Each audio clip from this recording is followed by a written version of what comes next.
Alhamdulillah. Wassalatu wassalam ala rasulillah wa ala ali wa sahbihi ajmain. Amma ba'd. A'udhu billahi minash shaitanir rajim. Bismillahir rahmanir rahim. Afala yatadabbaruna al-Quran. Walau kana min indi ghairillah lawajadu fi ikhtilafan kaseera. Bismillahir rahmanir rahim. Sanurihim ayatina fil afaqi wa fi anfusihim hatta yatabayyana lahum annahu al-haq. Aw lam yakfi bi rabbika annahu ala kulli shay'in shahid. Rabbi shrah li sadri wa yassir li amri wahlul 'uqdatam min lisani yafqahu qawli. My respected elders and my dear brothers and sisters, I welcome all of you with the Islamic greetings. Assalamu alaikum wa rahmatullahi wa barakatuh. May peace, mercy and blessings of Allah subhanahu wa ta'ala, of Almighty God, be on all of you. இன்று மாலை இந்த சொற்பொழிவில் பேச நான் எடுத்துக்கொண்ட தலைப்பு திருக்குரான் இறைவனின் வார்த்தையா என்பதுதான்.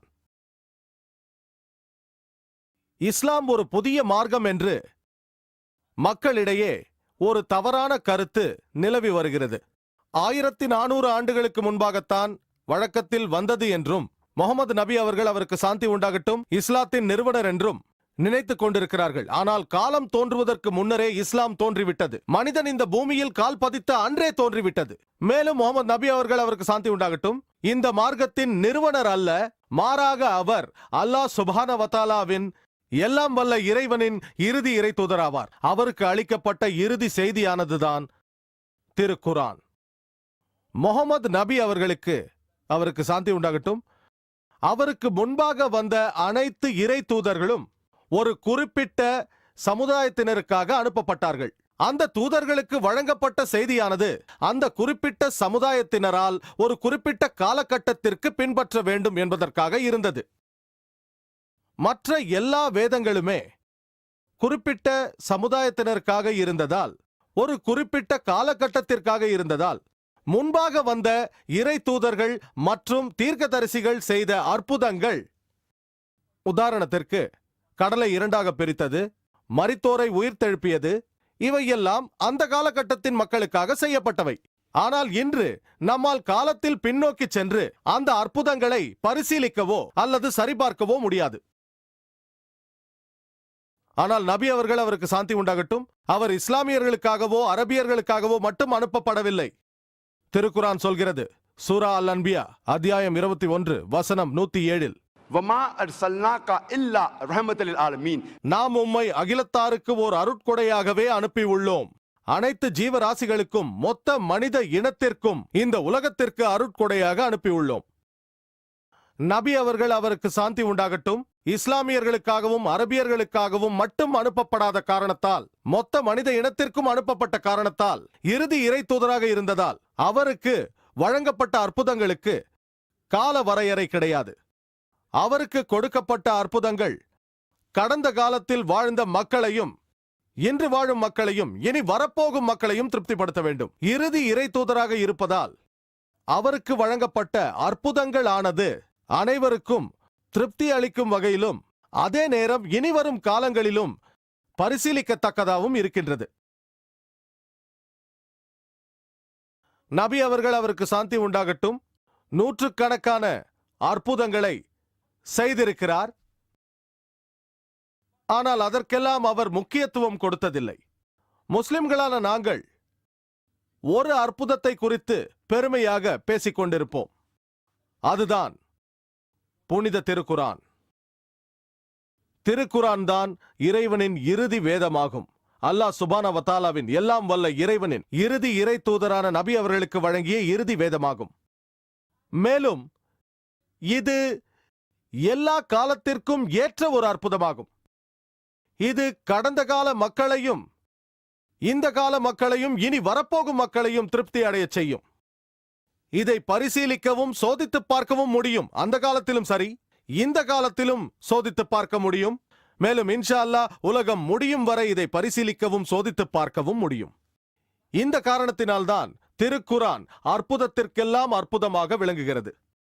புனித திருக்குரானை பொறுத்தவரையில் எந்த ஒரு மனிதனுக்கும் திருக்குரானை பற்றிய சிறிதளவு ஞானம் இருந்தால், அவர் முஸ்லிமோ அல்லது முஸ்லிம் அல்லாதவரோ, திருக்குரான் முதலில் ஒரு மனிதனால் ஓதப்பட்டது என்பதை அவர் ஏற்றுக்கொள்வார். அந்த மனிதனின் பெயர் முகமது நபி அவர்கள். அவர் மெக்கா என்ற நகரில் அரபு நாட்டில் பிறந்தார். திருக்குரானை பற்றிய சிறிதளவு ஞானமுள்ள எந்த ஒரு மனிதனுக்கும், அவர் முஸ்லிமோ முஸ்லிம் அல்லாதவரோ, இது குறித்து எந்த கருத்து வேறுபாடும் கிடையாது. மேலும் திருக்குரானின் மூலம் எது என்ற விஷயத்தை குறித்து அநேக விதமான அபிப்பிராய பேதங்களும் குற்றச்சாட்டுகளும் குற்றச்சாட்டுகளுக்கு பதில்களும், இவை அனைத்தையும் நாம் விரிவாக 3 விதமாக பிரிக்கலாம். அதில் முதலாவது என்னவென்றால், முகமது நபி அவர்கள், அவருக்கு சாந்தி உண்டாகட்டும், சுயநினைவோடோ பாதி சுயநினைவோடோ அல்லது சுயநினைவு இல்லாமலோ இந்த திருக்குரானை எழுதினார் என்ற கருத்து நிலவுகிறது. இரண்டாவது வகையானது, திருக்குரான் என்பது நபி அவர்கள், அவருக்கு சாந்தி உண்டாகட்டும், அவரால் எழுதப்பட்டது. அவர்கள் இதில் பல மூலங்களில் கற்றுக்கொண்டதை எழுதியிருக்கிறார் அல்லது புராண வேதங்களை சார்ந்து அதை சரி செய்து இதை எழுதியிருக்கிறார் என்ற கருத்தும் நிலவுகிறது. மூன்றாவது வகை என்னவென்றால், திருக்குரானின் மூலப்பிரதி மனிதனால் உருவாக்கப்பட்டது அல்ல, அதில் இருக்கும் ஒவ்வொரு வார்த்தையும் எல்லாம் வல்ல இறைவனின் வேதம் என்ற கருத்தும் நிலவுகிறது. திருக்குரானின் மூலப்பிரதியை குறித்த எந்த பதிலாக இருந்தாலும் விரிவாக பார்த்தால் இந்த 3 வகைகளுக்குள் அடங்கிவிடும். 100 பதில்கள் இருக்கலாம், ஆனால் அனைத்துமே இந்த 3 வகைகளுக்குள் அடங்கிவிடும். இன்று நாம் பலதரப்பட்ட மனிதர்கள் திருக்குரானை குறித்து கொடுத்திருக்கும் பதில்களை பரிசீலித்தும் மேலும் சோதித்தும் பார்ப்போம். எல்லா பதில்களையும் ஆராய்ந்து பார்க்க நேரம் போதாது, நேரம் குறைவாக உள்ளது. பலதரப்பட்ட மனிதர்களால் சொல்லப்பட்ட பிரபலமான முக்கியமான பதில்களை மட்டும் தேர்ந்தெடுத்து விவாதிக்கப் போகிறேன். முதலாவதாக, முகமது நபி அவர்கள், அவருக்கு சாந்தி உண்டாகட்டும், திருக்குரானை எழுதியிருக்க முடியுமா? சுயநினைவோடோ பாதி சுயநினைவோடோ அல்லது சுயநினைவு அல்லாமலோ எழுதியிருக்க முடியுமா? இதில் வருத்தமான விஷயம் என்னவென்றால், ஒரு மனிதன் ஏற்க மறுக்கின்றார், ஒரு மனிதன் பொறுப்பேற்க மறுக்கின்றார், தான் எந்த சாதனைக்கும் பொறுப்பானவர் அல்ல என்று அவர் கூறுகிறார். எழுத்து வடிவத்திலும் அல்ல, விஞ்ஞானபூர்வமாகவும் அல்ல. ஆனால் முகமது நபி அவர்கள்தான் எழுதினார் என்று இஸ்லாத்தை குறை கூறும் பலர் சொல்கிறார்கள். நபி அவர்களே ஏற்றுக்கொள்ளாத ஒரு விஷயத்தை உண்மை என்று அவர்கள் சொல்கிறார்கள். என்றும் ஒருபோதும் நபி அவர்கள் தான் திருக்குரானை எழுதினேன் என்று சொன்னது கிடையாது. அதற்கு அவர் பொறுப்பேற்றுக் கொண்டதும் இல்லை. அதில் இருக்கும் ஒரு வார்த்தைக்கு கூட தான் காரணம் என்று பொறுப்பேற்கவில்லை. அவர் நான் பொறுப்பில்லை என்று சொல்லும் அதே நேரம், திருக்குரான் அரபு மொழியின் பேரிலக்கியமாக கருதப்படுகிறது. ஆகவே பேரிலக்கியமாக கருதப்படும் ஒன்றிற்கு தான் பொறுப்பல்ல என்று அவர் ஏன் சொல்ல வேண்டும்? ஏன் மறுக்க வேண்டும்? வரலாற்றின் மூலமாக நமக்கு தெரியும், அவர் வாலிபராக இருந்த போதும் சரி, மேலும் 40 வயதில் அவர் இறை தூதராக தேர்ந்தெடுக்கப்பட்ட போதும் சரி, என்றுமே நபி அவர்கள், அவருக்கு சாந்தி உண்டாகட்டும், ஒரு பொய் கூட சொன்னதாக குற்றம் சுமத்தப்படவில்லை. வரலாற்றில் அப்படி ஒரு குறிப்பே இல்லை. மேலும் அவர் இறை தூதராக தேர்ந்தெடுக்கப்படும் முன்பு அவருக்கு தன்னுடைய உண்மைக்காகவும் நேர்மைக்காகவும் ஒழுக்கத்திற்காகவும் அல் அமீன் என்று அழைக்கப்பட்டார். நம்பிக்கைக்குரியவர் என்பது அதன் பொருள். நண்பர்களும் பகைவர்களும் அவரை இப்படித்தான் அழைத்தார்கள். மேலும் பல உதாரணங்கள் உள்ளன. முகமது நபி அவர்கள் இறை தூதராக தேர்ந்தெடுக்கப்பட்ட போதும் அவரை பொய்யன் என்று சொன்ன மக்களும் அவரது எதிரிகளும் பகைவர்களும் அவர்களது பொக்கிஷங்களை பாதுகாப்பிற்காக அவரிடம்தான் கொடுத்தார்கள். நபி அவர்கள் மக்காவிலிருந்து மதினாவிற்கு இடம்பெயர்ந்த பொழுது அவரது தம்பி ஹஸ்ரத் அலி, அவருக்கு அல்லாஹ்வின் சாந்தி உண்டாகட்டும், இந்த பொக்கிஷங்களை அதற்குரியவர்களிடம் கொடுக்குமாறு கூறினார். நபி அவர்களின் பகைவர்களும் அவரை பொய்யன் என்று சொன்னவர்களும் அவர்களது பொக்கிஷங்களை பாதுகாப்பிற்காக அவரிடம் கொடுத்தார்கள். ஏன்? இன்னொரு உதாரணம் உள்ளது. அபு சுஃபியான் என்பவர் மக்காவின் ஒரு இனத்தாரின் தலைவராக இருந்தார். அவர் மாமன்னர் ஹெராக்கல்ஸிடம் சென்று நபி அவர்களுக்கு எதிராக ஆதரவு கேட்டபொழுது மாமன்னர் இவரிடம் நபி அவர்கள் பொய் உரைத்த ஏதாவது ஒரு சம்பவம் உங்களுக்கு தெரியுமா என்று கேட்டார். அல்லது அநீதி இழைத்த சம்பவம் ஏதேனும் உள்ளதா என்று கேட்டார். அதற்கு அபு சுஃபியான் நபி அவர்களின் எதிரியாக இருந்த பொழுதும் கூட இல்லை என்றுதான் பதில் சொல்ல வேண்டியிருந்தது.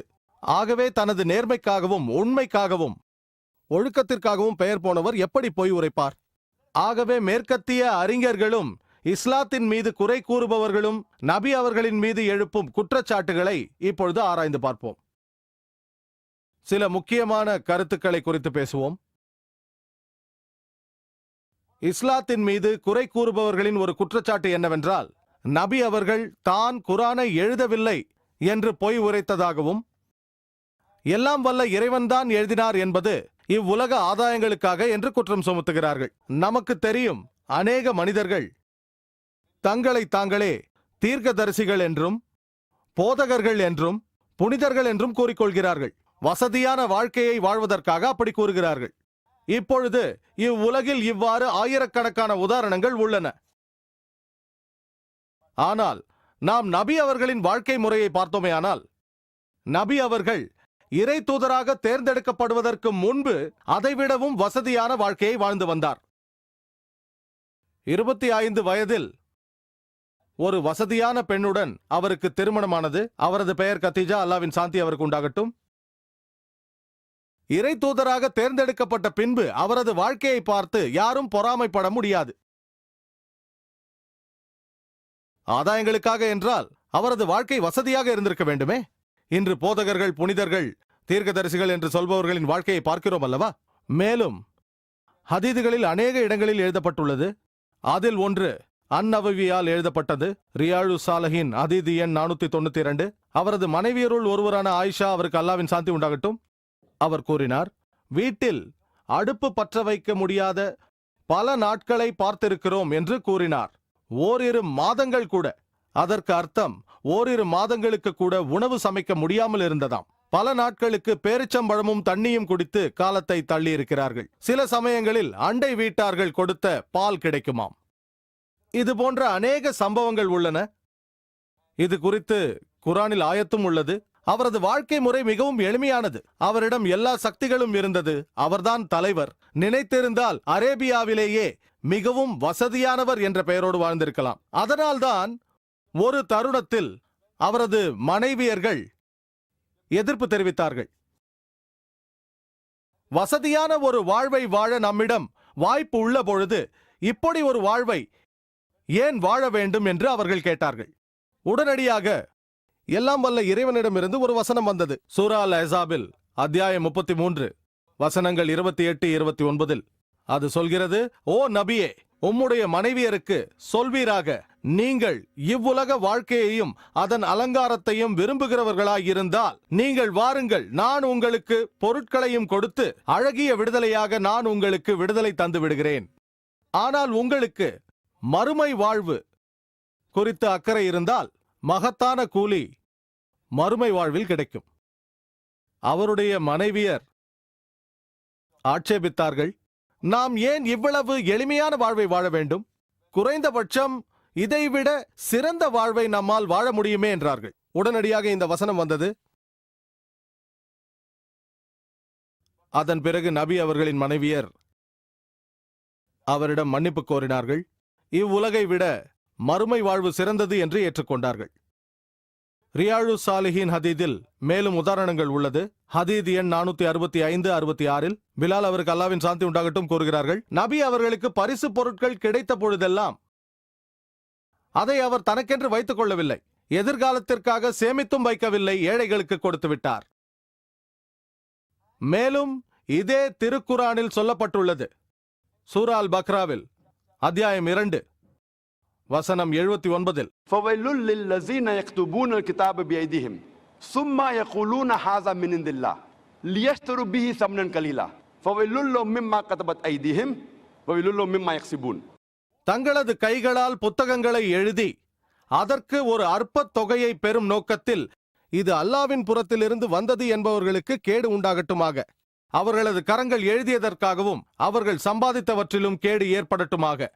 யோசித்து பாருங்கள், ஒரு புத்தகத்தை தானே எழுதிவிட்டு இது எல்லாம் வல்ல இறைவன் எழுதினார் என்று நபி அவர்கள் பொய் உரைத்திருந்தால் எப்படி இருந்திருக்கும்?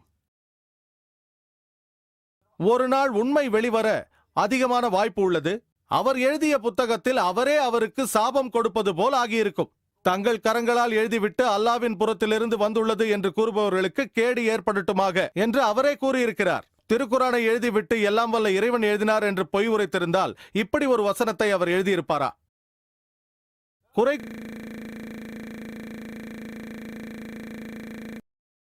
குறை கூறும் சிலர் கூறுகிறார்கள், நபி அவர்கள் திருக்குரானை எழுதிவிட்டு எல்லாம் வல்ல இறைவன்தான் எழுதினார் என்று கூற இன்னொரு காரணம் அவருக்கு புகழும் அந்தஸ்தும் பெயரும் தலைமை பதவியின் மீது இருந்த மோகமும் தான் என்கிறார்கள். மைக்கேல் சார்ட் என்ற அறிஞரை பொறுத்தவரையில் அவரது புத்தகமான மனித இன வரலாற்றிலேயே 100 அதிக செல்வாக்கான மனிதர்களை பற்றிய புத்தகம் அது. அதில் அவர் அலசி ஆராய்கிறார், ஆதாம் அவருக்கு சாந்தி உண்டாகட்டும் அவரது காலத்திலிருந்து இன்றைய காலகட்டம் வரையில், மேலும் எந்த போட்டியுமின்றி நபி அவர்கள் அவருக்கு சாந்தி உண்டாகட்டும் அவருக்கு முதல் இடத்தை கொடுக்கிறார். நபி அவர்களுக்கு மனித இன வரலாற்றிலேயே அதிக செல்வாக்கு வாய்ந்த மனிதன் என்ற இடத்தை கொடுக்கிறார். தலைமை பதவியின் மீது மோகம் கொண்டிருந்தால் தானே திருக்குரானை எழுதிவிட்டு இறைவன்தான் எழுதினார் என்று கூறியிருக்க வேண்டிய அவசியமில்லை. மேலும் மைக்கேல் சார்ட் தான் 1, 2, 3 என்ற இடங்களை கொடுத்ததற்கான காரணங்களை சொல்கிறார். அவரது புத்தகத்தின் முடிவில் அவர் சொல்கிறார், எந்தவித சந்தேகத்திற்கும் இடமின்றி மத ரீதியாகவும் மதமற்ற மற்ற விஷயங்கள் ரீதியாகவும் நபி அவர்கள் ஏற்படுத்திய தாக்கமானது அவருக்கு மனித இன வரலாற்றில் அதிக செல்வாக்கை சம்பாதித்த மனிதர்களில் முதல் இடத்தை தருகிறது. நபி அவர்களுக்கு இறைவனின் சாந்தி உண்டாகட்டும், அவர் புகழையோ பெயரையோ பலத்தையோ பதவியையோ விரும்பியிருந்தால் அவருக்கு எளிதாக கிடைத்திருக்கும். அவரிடம் எல்லா திறமைகளும் இருந்தது. திருக்குரானை இறைவன்தான் எழுதினான் என்று பொய் உரைக்க வேண்டிய அவசியம் அவருக்கு இல்லை. அவரிடம் எல்லா குணங்களும் இருந்தது. மேலும் நாம் அறிவுபூர்வமாக ஆராய்ந்து பார்த்தால் பெயரையோ புகழையோ பலத்தையோ பதவியையோ விரும்பும் ஒரு மனிதனிடம் பல விஷயங்கள் இணைந்திருக்கும். அந்த விஷயங்கள் என்னவென்றால், நல்ல உணவு, விலை உயர்ந்த ஆடைகள், பிரம்மாண்டமான இடங்கள், அரண்மனை போல வீடு, பாதுகாவலர்கள், இது போன்றவை. ஆனால் நீங்கள் நபி அவர்களின் வாழ்க்கை முறையை பார்த்தீர்களேயானால், தன் ஆடைகளை தானே தைத்துக் கொண்டார், காலணிகளை தானே சரி செய்து கொண்டார், ஆட்டுப்பாலை தானே கறந்தார். மேலும் அவரது வீட்டில் இருந்த எல்லா வேலைகளையும் அவரே செய்தார். தரையில் அமர்ந்துதான் சாப்பிட்டார். அவர் சந்தைக்கு சென்ற பொழுது அவருடன் பாதுகாவலர்கள் செல்லவில்லை. எளிமையான வாழ்க்கைக்கு எடுத்துக்காட்டாக அவர் வாழ்ந்து வந்தார்.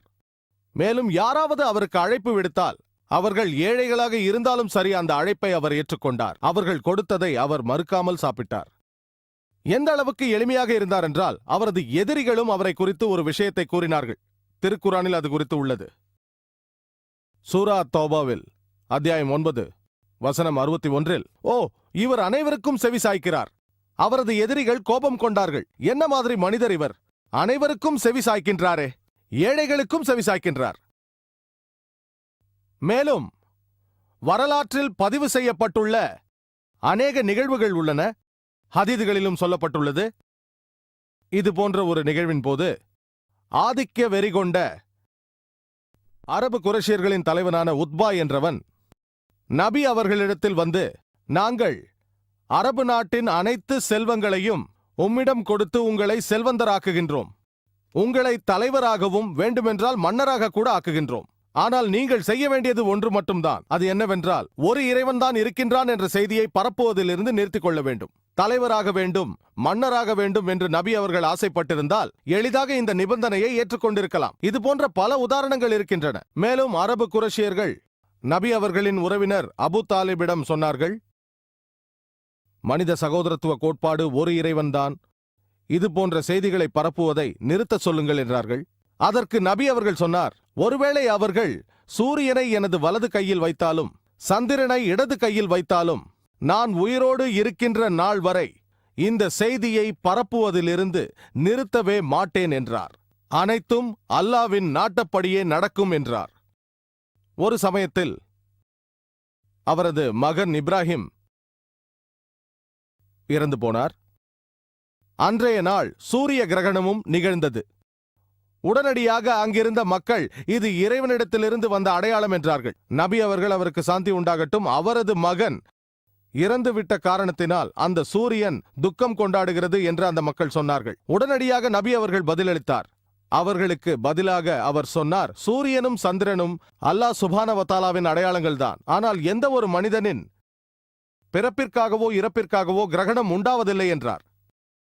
அவருக்கு அன்று பதவி மீதோ புகழ் மீதோ நாட்டம் இருந்திருந்தால் ஆம் என்று ஒப்புக்கொண்டிருக்கலாம். எனது மகன் இறந்த காரணத்தினால் இறைவன் துக்கம் கொண்டாடுகிறான் என்று சொல்லியிருக்கலாம். ஆனால் அப்படி சொல்லவில்லை. ஏனென்றால் அவர் எளிமையானவர்.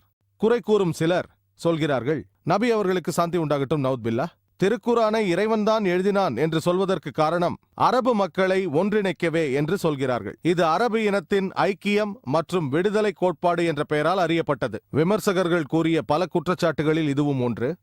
ஆனால் திருக்குரானின் ஒரு வசனம் கூட அரபு இனத்தின் ஐக்கியத்திற்கு முக்கியத்துவம் கொடுத்து பேசுவதாக இல்லவே இல்லை. ஒரு வசனம் கூட இல்லை. தனிப்பட்ட முறையில் அரபு இனத்தின் ஐக்கியம் விடுதலையை பற்றி பேசுவதாக இல்லவே இல்லை. திருக்குரான் உம்மத்தை பற்றி பேசுகிறது. ஒட்டுமொத்த சமுதாயம், முழு மனித இனம். மேலும் ஒரு மனிதன் இன்னொரு மனிதனை விட சிறந்து விளங்கிட முக்கியமான தேவை ஜாதியோ பணமோ நிறமோ பாலினமோ அல்ல, தக்வா மட்டும்தான். இது திருக்குரானில் குறிப்பிடப்பட்டுள்ளது.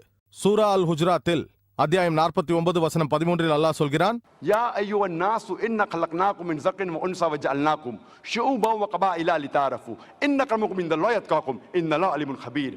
ஓ மனிதர்களே, நிச்சயமாக நாம் உங்களை ஓர் ஆண் ஒரு பெண்ணிலிருந்து படைத்தோம். மேலும் நீங்கள் ஒருவருக்கொருவர் அறிந்து கொள்வதற்காக உங்களை பல கிளையினராகவும் கோத்திரங்களாகவும் நாம் ஆக்கினோம்.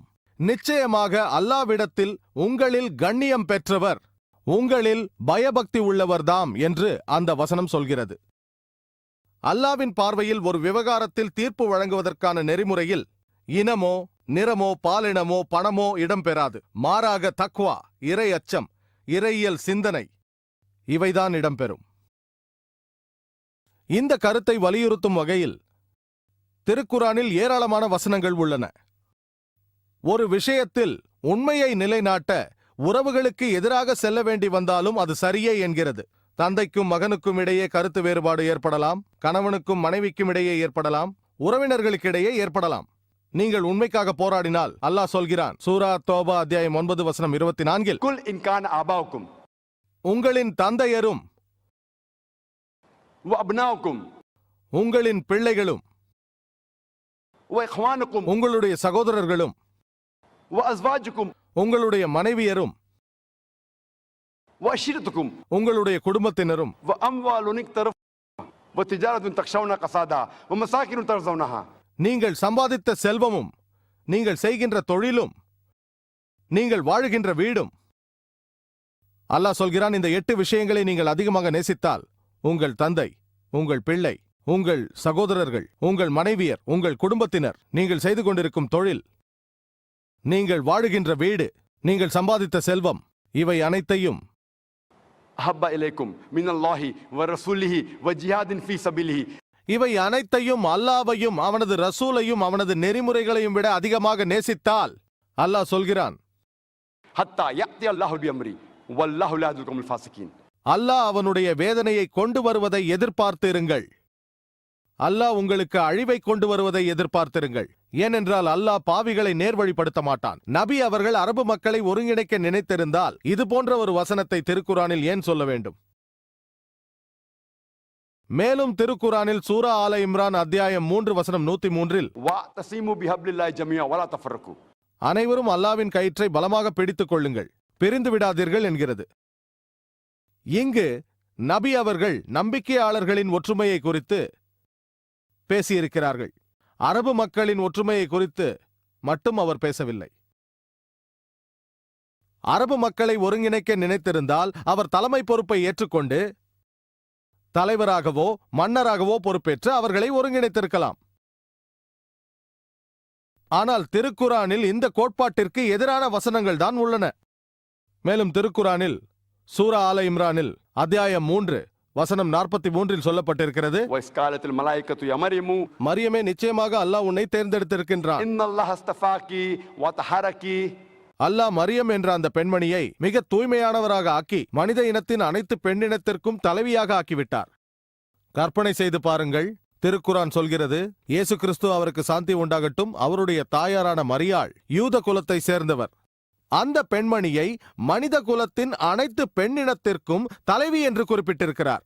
நபி அவர்கள் அரபு மக்களின் ஒற்றுமையை விரும்பியிருந்தால் தனது தாயாரை தேர்ந்தெடுத்திருக்கலாம், மனைவியை தேர்ந்தெடுத்திருக்கலாம், அல்லது மகளை தேர்ந்தெடுத்திருக்கலாம், அல்லது ஏதாவது ஒரு அரபு பெண்மணியை அந்த இடத்திற்கு தேர்ந்தெடுத்திருக்கலாம். ஆனால் மாறாக அவர் மரியாளை, இயேசு கிறிஸ்து அவருக்கு சாந்தி உண்டாகட்டும், அவருடைய தாயாரை பெண்ணினத்திற்கு தலைவி என்று சொல்லியிருக்கிறார்.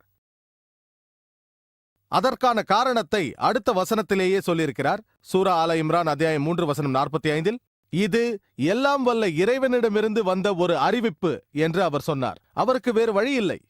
இதை ஏற்கவோ மறுக்கவோ வாய்ப்பில்லை. ஏனென்றால் இது அல்லாஹ் சுப்ஹானஹு வ தஆலாவிடமிருந்து வந்த அறிவிப்பு. மேலும் இது குறித்து திருக்குரானில் ஏராளமான வசனங்கள் உள்ளன.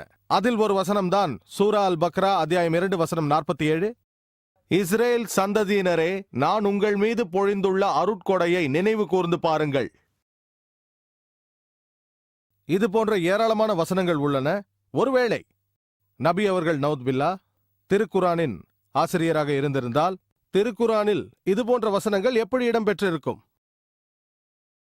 விமர்சிக்கும் பலர் கூறும் இன்னொரு குற்றச்சாட்டு என்னவென்றால், மக்களை சீர்திருத்துவதற்காகத்தான் திருக்குரானை இறைவன் எழுதினான் என்று நபி அவர்கள் சொன்னதாக வரும் குற்றச்சாட்டு. ஆனால் மனிதர்களை சீர்திருத்த எதற்காக ஒருவர் பொய் உரைக்க வேண்டும்? உண்மைக்காக சீர்திருத்த வேண்டும் என்றால் பொய் உரைத்து அதை செய்ய முடியாது. செயலும் இலக்கும் ஒன்றாக இருக்க வேண்டும். திருக்குரான் சொல்கிறது, சூரா அல் அன்ஆமில் அத்தியாயம் 6 வசனம் 93 சொல்லப்பட்டிருக்கிறது, அல்லாஹ் இறக்கிய இவ்வேதத்தைப் போல் நானும் இறக்குவேன் என்று கூறுபவனை விட அநியாயக்காரன் யாராக இருக்க முடியும் என்று வசனம் கூறுகிறது. ஒருவேளை நபி அவர்கள் பொய் உரைத்திருந்தால் பிற்பாடு அது தெரிய வந்திருக்கலாம். ஒருவேளை அவர் திருக்குரானை எழுதியிருந்தால் தன்னைத்தானே அநியாயக்காரன் என்று கூறிக்கொள்வாரா? சொல்லுங்கள். மேலும் திருக்குரானில் சூரா அல் ஹாக்கா அத்தியாயம் 69 வசனம் 44 முதல் 47 வரை, சொற்களில் சிலவற்றை கற்பனை செய்து அதை நம்மீது அவர் இட்டுக்கட்டியிருந்தால் நம்முடைய வலக்கரத்தால் அவரை பிடித்து பின்பு அவருடைய இருதயத்தின் உயிர் நரம்பை துண்டித்து விடுவோம். உங்களில் எவருமே அவரை தடுத்திட முடியாது. திருக்குரானில் அல்லாஹ் சொல்கிறான், ஒருவேளை நபி அவர்களோ அல்லது வேறு எந்த மனிதனோ அல்லாவின் பெயரால் இட்டு கட்டி பொய் உரைத்திருந்தால் எல்லாம் வல்ல இறைவன் நபி அவர்களை வலது கரத்தால் பிடித்து இருதயத்தின் உயிர் நரம்பை துண்டித்திருப்பாராம். அவரை யாரும் தடுக்க முடியாது என்கிறார். மேலும் சிலர் சொல்கிறார்கள், நவுத்பில்லா, நபி அவர்கள் அவருக்கு சாந்தி உண்டாகட்டும், மித்தோமேனியாவால் பாதிக்கப்பட்டவர் என்கிறார்கள்.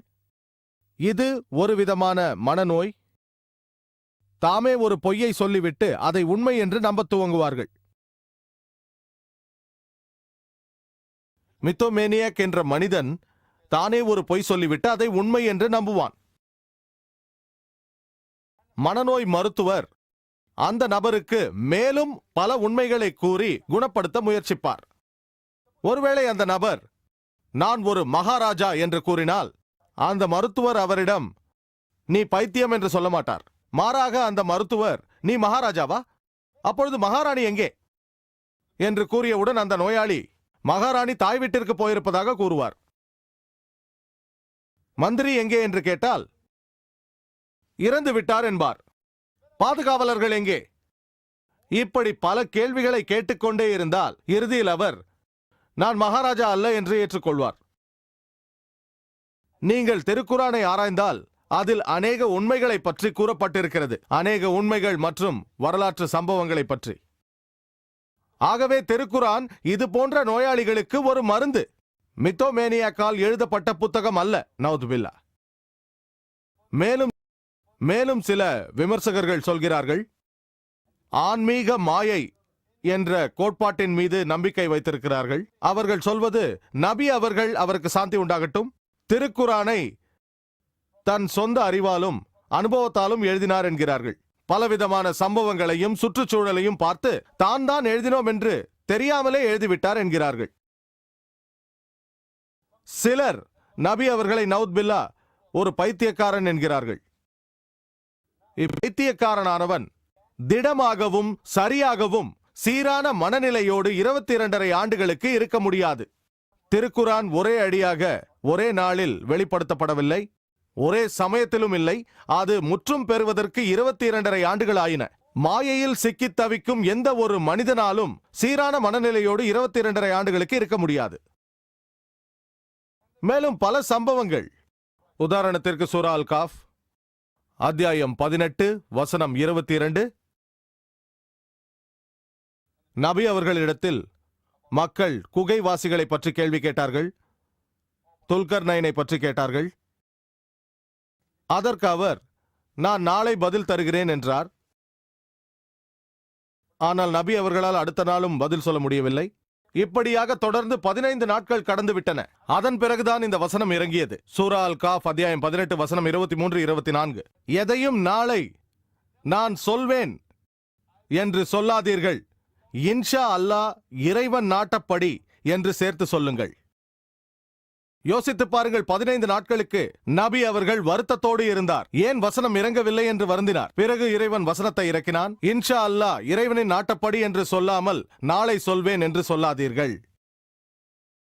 நபி அவர்கள் அவரது அறிவால் பதில் கூறுவதாக இருந்திருந்தால் உடனடியாக மறுநாளே அவர் பதில் கூறியிருப்பார். காலதாமதம் ஆனதால் அநேகர் இஸ்லாத்தை ஏற்றுக்கொண்டார்கள். இது ஒரு மனிதனின் வேலையாக இருக்க முடியாது என்று உணர்ந்தார்கள். இறைவன் இறக்கினான் என்று நம்பினார்கள். அதே வசனம் இன்றளவும் திருக்குரானில் இடம்பெற்றுள்ளது. நபி அவர்கள் திருக்குரானை எழுதியிருந்தால் இது போன்ற வசனம் எப்படி அதில் சேர்க்கப்பட்டிருக்கும்? இதன் மூலம் தெரிய வருகிறது, நபி அவர்கள், அவருக்கு சாந்தி உண்டாகட்டும், நவுத் பில்லா, அவர் பைத்தியக்காரன் அல்ல, எந்த மாயையும் அல்ல. ஒரு சாரார் நபி அவர்களை நவுத் பில்லா பைத்தியக்காரன் என்பார்கள். நாம் இல்லை என்று நிரூபித்து விட்டால் இல்லை, அவர் ஒரு பொய்யன் என்பார்கள். அதையும் இல்லை என்று நிரூபித்தால் அவர் இரண்டுமாக இருந்தார் என்பார்கள். ஒருவர் பைத்தியமாகவோ பொய்யனாகவோ இருக்கலாம், இரண்டுமாக இருக்க முடியாது. ஒரு பைத்தியத்திடம் தாங்கள் கேள்வி கேட்டால் சரியோ தவறோ அதற்கு அவன் உடனடியாக பதிலளிப்பான். ஆனால் பொய்யன் யோசித்து சரியான பதிலை தர முயற்சிப்பான். ஆகவே இது இரண்டும் பொருந்தவில்லை. நமக்கு தெரியும், நபி அவர்கள் அப்படி இல்லை. அவர் பொய்யனும் இல்லை, பைத்தியமும் இல்லை, இரண்டுமாகவும் இல்லை. ஆகவே நிச்சயமாக இது போன்ற உண்மைகளால் கண்டிப்பாக உணர முடியும், நபி அவர்கள், அவருக்கு சாந்தி உண்டாகட்டும், திருக்குரானை இயற்றியவர் அல்ல. இரண்டாவது வகையை பற்றி பேசுவோம். நபி அவர்கள் மற்ற இடங்களிலிருந்து கற்றுக்கொண்டு மற்ற வேத நூல்களை தழுவி திருக்குரானை எழுதினார் என்ற குற்றச்சாட்டு. முஸ்லிம் அல்லாதவர்களும் இஸ்லாத்தின் விமர்சகர்களும் அநேக குற்றச்சாட்டுகளை முன்வைக்கிறார்கள். அதில் ஒன்று, மக்காவிற்கு வெளியே வாழ்ந்து வந்த ஒரு ரோமானிய இரும்பு கொல்லனிடமிருந்து திருக்குரானை நபி அவர்கள் கற்றுக்கொண்டார் என்று சொல்கிறார்கள். அல்லாஹ் சுப்ஹானஹு வ தஆலா ஒரு வசனத்தை இறக்கினான். சூரா அன்-நஹ்ல் அத்தியாயம் 16 வசனம் 103, இக்குரானை உமக்கு கற்றுக் கொடுப்பது ஒரு மனிதன்தான் என்று அவர்கள் கூறுவதை திட்டமாக நாம் அறிவோம். எவர்பால் அவர்கள் இணைத்து கூறுகிறார்களோ அவருடைய மொழி அரபி அல்லாததாகும். இதுவோ தெளிவான அரபு மொழியாகும். அந்த ரோமானிய இரும்பு கொல்லனுக்கு அரபு மொழி தெரியாது. அவன் ஒரு அந்நியன். நபி அவர்கள் அவனிடம் கற்றுக்கொண்டார்கள் என்கிறீர்களே. திருக்குரான் என்ற இந்த புத்தகம் தூய்மையான அழகான அரபு மொழியில் எழுதப்பட்டுள்ளது. ஆங்கிலம் தெரியாத ஒரு சீன மனிதன் ஷேக்ஸ்பியருக்கு புத்தகத்தை எழுத கற்றுக் கொடுத்தார் என்பது போல் இருக்கிறது. மேலும் சில குற்றச்சாட்டுகள், நபி அவர்கள், அவருக்கு சாந்தி உண்டாகட்டும், வரக்கா என்பவரிடமிருந்து திருக்குரானை பற்றி தெரிந்து கொண்டதாக சொல்கிறார்கள். வரக்கா இப்னு நோஃபல் நபி அவர்களின் மனைவி கதீஜாவின் உறவினர் ஆவார். வரலாற்றை படிக்கும்போது நமக்கு தெரிகிறது, நபி அவர்கள், அவருக்கு சாந்தி உண்டாகட்டும், தமது வாழ்நாளில் 2 முறைதான் அவரை சந்தித்திருக்கிறார். ஒரு முறை இறை தூதர் பொறுப்பை ஏற்பதற்கு முன்பு காபாவில் தொழுது கொண்டிருந்த போது நபி அவர்களின் நெற்றியில் முத்தமிட்டார். இன்னொரு முறை நபி அவர்களுக்கு முதல் வேத வசனம் இறங்கிய பொழுது நபி அவர்கள் பயந்து நடுக்கத்தில் இருந்தார். அவரது மனைவி வரக்காவிடம் அழைத்து சென்றார். இந்த 2 முறைதான். முதல் வேத வசனமானது இறங்கிய உடனேயே, இறைவன் முதல் வசனத்தை இறக்கியவுடன் 3 ஆண்டுகள் கழித்து அவர் இறந்து விட்டார். ஆனால் திருக்குரான் 22.5 ஆண்டுகளாக தொடர்ந்து இறங்கிக் கொண்டே இருந்தது. யோசித்து பாருங்கள், நபி அவர்கள் 2 முறைதான் அவரை சந்தித்தார். எப்படி கற்றுக்கொள்ள முடியும்? வசனம் இறங்கிய 3 ஆண்டுகள் கழித்து அவர் இறந்து போய்விட்டார். ஆகவே அவரால் வரக்காவிடமிருந்து கற்றுக்கொண்டிருக்க முடியாது. வரக்கா ஒரு கிறிஸ்தவ அரேபியர். அவர் அரேபியர், ஆனால் கிறிஸ்தவ மதத்தை தழுவிக்கொண்டார். நிச்சயமாக அவரிடமிருந்து கற்றுக்கொண்டிருக்க முடியாது. மேலும் சிலர் நபி அவர்கள் திருக்குரானை யூதர்களிடமிருந்தும் கிறிஸ்தவர்களிடமிருந்தும் அவர்களுடன் நேரம் செலவழித்த போது கற்றுக்கொண்டார் என்று சொல்கிறார்கள். கிறிஸ்தவர்களுக்கும் யூதர்களுக்கும் நபி அவர்கள் மதினாவிற்கு சென்ற பிறகுதான் தாவா செய்ய ஆரம்பித்தார்கள், வேத வசனங்கள் இறங்கிய 13 ஆண்டுகள் கழித்து. ஆகவே அவர்களிடத்திலிருந்து கற்றுக்கொண்டிருக்க முடியாது. மேலும் விவாதத்தின் போது நபி அவர்கள்தான் தகவல்களை கொடுத்துக் கொண்டிருந்தாரே தவிர அவர்கள் கொடுக்கவில்லை. மேலும் அவரிடம் விவாதம் செய்து கொண்டிருந்த பலர் இஸ்லாத்தை ஏற்றுக்கொண்டார்கள். ஆகவே நபி அவர்கள்தான் அவர்களுக்கு உதவினார், அவர்கள் ஒன்றும் செய்யவில்லை. மேலும் சிலர் குற்றம் சாட்டுகிறார்கள், அரேபியாவுக்கு வெளியில் இருந்த மக்களிடமிருந்து கற்றுக்கொண்டிருக்கலாம் என்று சொல்கிறார்கள். நபி அவர்கள், அவருக்கு சாந்தி உண்டாகட்டும், இறை தூதர் பொறுப்பை ஏற்பதற்கு முன்பாக மக்காவை விட்டு 3 முறைதான் வெளியில் சென்றிருக்கிறார்கள். 6 வயது இருக்கும் பொழுது மதினாவிற்கு சென்றார். பிறகு 9 to 11 வயது இருக்கும் பொழுது தனது பெரியப்பாவுடன் ஒரு வியாபார விஷயமாக செல்கிறார். மேலும் அவருக்கு 25 வயது இருக்கும் பொழுது சிரியாவிற்கு செல்கிறார். கதீஜா, அவருக்கு அல்லாவின் கருணை உண்டாகட்டும், அவருடைய சரக்குகளை ஏற்றிச் சென்றார். ஆகவே 3 முறைதான் மக்காவிற்கு வெளியில் சென்றிருக்கிறார். இந்த 3 சம்பவங்களிலிருந்தே அவர் திருக்குரானை குறித்து எல்லாவற்றையும் கற்றுக்கொண்டார் என்று சொல்வதை ஏற்க முடியாது. மேலும் நபி அவர்கள் திருக்குரானை வேறு ஒருவரிடமிருந்து கற்றுக்கொண்டார் என்று சொல்வது அறிவுபூர்வமான குற்றச்சாட்டே அல்ல. ஏனென்றால் அவரை சுற்றி எப்பொழுதும் ஒரு கூட்டம் இருந்தது. அநேக மக்கள் எப்பொழுதுமே அவரை வந்து சந்தித்துக் கொண்டிருந்தார்கள். எந்த அளவுக்கென்றால் நபி அவர்களுக்கு ஓய்வு கொடுக்குமாறு திருக்குரானே சொல்கிறது. அவர் யாரிடமிருந்தாவது கற்றுக்கொண்டிருந்தால் அது வரலாற்றில் வெளிப்பட்டிருக்கும். மேலும் நபி அவர்களின் எதிரிகள் அவரை கண்காணித்துக் கொண்டே இருந்தார்கள். அவர் ரகசியமாக யாரையாவது சந்தித்திருந்தால் அது வெளியாகி இருக்கும். மேலும் ஒரு வரலாற்று உண்மையை முன்வைக்கிறேன். நபி அவர்கள் படிக்காதவர் என்ற உண்மை ஒன்றே அவரால் வேறு எந்த வேத நூலையும் படித்திருக்க முடியாது என்று நிரூபிக்க போதுமானது. மேலும் திருக்குரானில் அல்லாஹ் சொல்கிறான், சூரா அல்-அன்கபூத் அத்தியாயம் 29 வசனம் 48 அல்லாஹ் சொல்கிறான், இதற்கு முன்னர் நீர் எந்த வேதத்தையும் ஓதியவராக இருக்கவில்லை. இந்த புத்தகம் வரும் முன்பு உமது வலது கரத்தால் அதனை நீர் எழுதியவரும் அல்லர். அவ்வாறு இருப்பின் இப்பொய்யர்கள் சந்தேகத்திருப்பர். திருக்குரானை நபி அவர்கள் எழுதியதாக பலர் குற்றம் சுமத்துவார்கள் என்று எல்லா ஞானமும் படைத்த எல்லாம் வல்ல இறைவனுக்கு நன்றாகவே தெரியும். அதனால்தான் கடைசி இறை தூதரான நபி அவர்கள், அவருக்கு சாந்தி உண்டாகட்டும், எழுத படிக்க தெரியாத உம்மியாக இருக்கும்படி இறைவன் பார்த்து கொண்டான். ஒரு சிறு குறிப்பை கூட, ஒரு பூச்சியை தொங்கவிடும் அளவுக்கு ஒரு காரணத்தை கூட விமர்சகர்களுக்கு அவன் கொடுக்கவில்லை. இது போன்ற வீணர்களுக்கு குறை கூற எல்லாம் வல்ல இறைவன் எந்த வாய்ப்பையும் தரவில்லை. நபி அவர்கள்தான் திருக்குரானை எழுதினார் என்று சொல்ல ஒரு சின்ன காரணத்தை கூட அவன் தரவில்லை. மேலும் திருக்குரானில் சொல்லப்பட்டிருக்கிறது, சூரா ஆராஃப் அத்தியாயம் 7 வசனம் 157 அது சொல்கிறது, அத்தகைய எழுத படிக்க தெரியாத நபியான தூதரை பின்பற்றுகிறார்கள். அவரை குறித்து தோராவிலும் சுவிசேஷத்திலும் சொல்லப்பட்டிருக்கிறது. இங்கு நபி அவர்கள் எழுத படிக்க தெரியாதவராக இருப்பார் என்று சொல்லப்பட்டிருக்கிறது.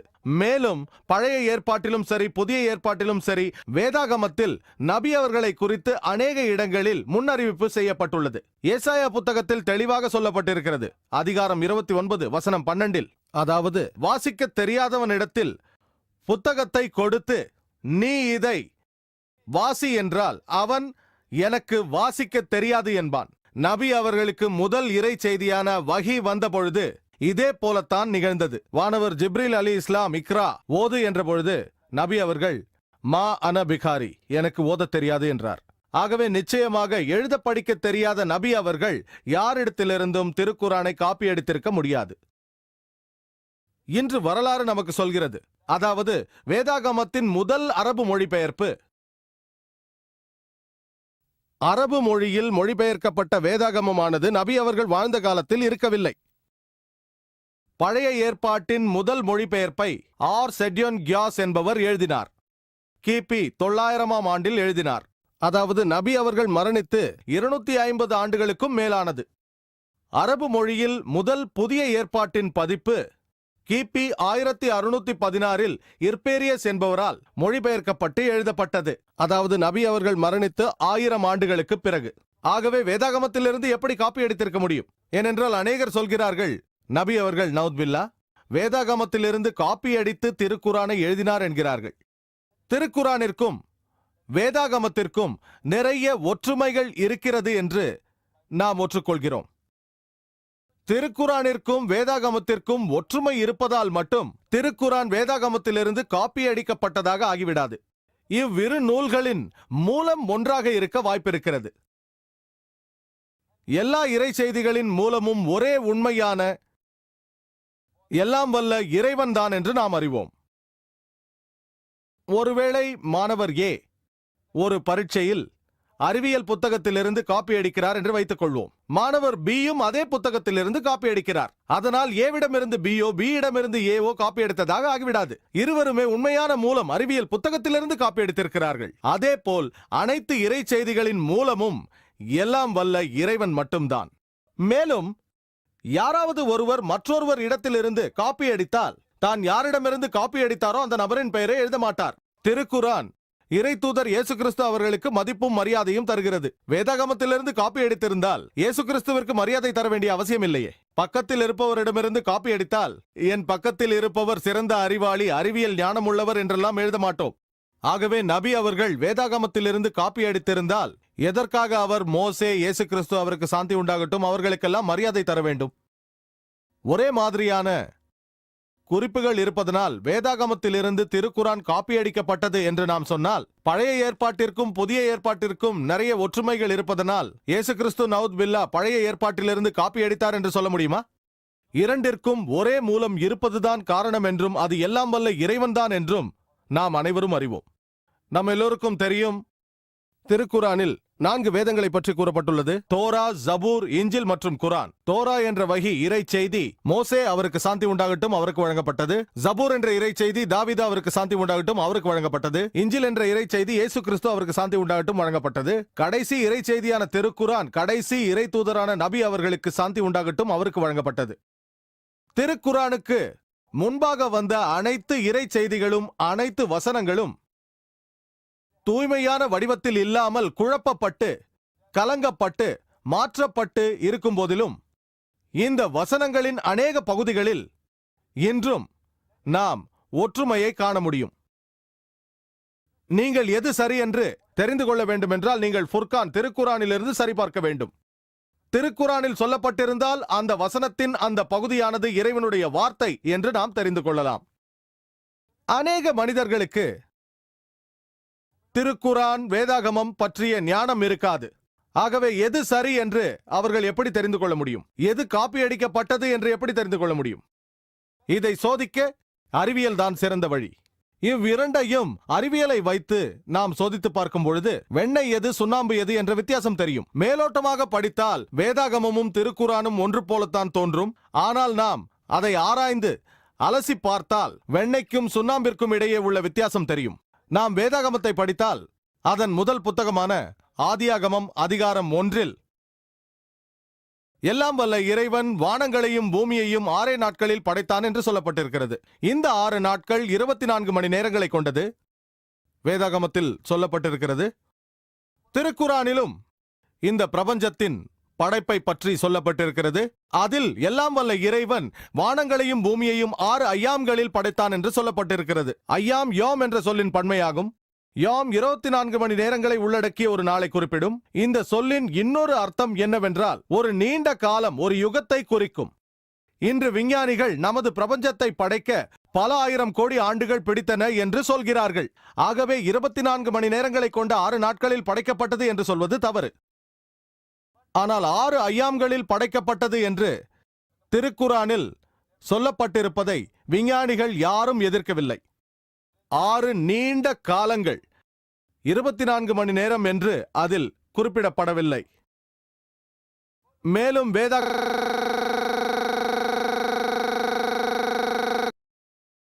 மேலும் வேதாகமத்தில் முதல் புத்தகமான ஆதியாகமத்தில் அதிகாரம் 1 வசனங்கள் 3 5 வரை எல்லாம் வல்ல இறைவன் பகலையும் இரவையும் முதல் நாளே படைத்து விட்டதாகவும் வெளிச்சத்தையும் முதல் நாளே படைத்ததாகவும் சொல்லப்பட்டிருக்கிறது. அதன் பிறகு ஆதியாகமம் அதிகாரம் 1 வசனங்கள் 14 19 வரையில் ஒளியின் மூலங்களான நட்சத்திரங்களும் சூரியனும் 4ஆம் நாளில் படைக்கப்பட்டதாக சொல்லப்பட்டிருக்கிறது. கற்பனை செய்து பாருங்கள், வெளிச்சம் முதல் நாளே படைக்கப்பட்டு விட்டது, வெளிச்சத்தின் மூலம் 4ஆம் நாள் படைக்கப்பட்டதாம். சூரியனும் நட்சத்திரங்களும் 4ஆம் நாள் படைக்கப்பட்டன, ஆனால் அவற்றின் வெளிச்சம் முதல் நாளே வந்துவிட்டது என்று சொல்வது அறிவுபூர்வமாக இல்லை. மூலமில்லாமல் வெளிச்சம் எங்கிருந்து வந்தது? வானங்கள் மற்றும் பூமியின் படைப்பை பற்றி திருக்குரானும் சொல்கிறது, ஆனால் விஞ்ஞான பூர்வமற்ற இந்த வரிசையில் சொல்லவில்லை. மேலும் வேதாகமத்தின் முதல் புத்தகமான ஆதியாகமத்தில் அதிகாரம் 1 வசனங்கள் 9 13 வரையில் பூமி 3ஆம் நாள் படைக்கப்பட்டதாக சொல்கிறது. ஆதியாகமம் அதிகாரம் 1 வசனங்கள் 14 19 வரையில் சூரியனும் சந்திரனும் 4ஆம் நாள் படைக்கப்பட்டதாக சொல்லப்பட்டிருக்கிறது. இன்று விஞ்ஞானத்தின் மூலம் நமக்கு தெரிய வந்துள்ளது, தாயைப் போல இருக்கும் சூரியனின் 2 பகுதிகள் தான் பூமியும் சந்திரனும் என்று தெரிய வந்துள்ளது. ஆகவே தாயைப் போல் இருக்கும் சூரியனுக்கு முன்பாக பூமி படைக்கப்பட்டு விட்டதாக சொல்வது விஞ்ஞானபூர்வமானது அல்ல.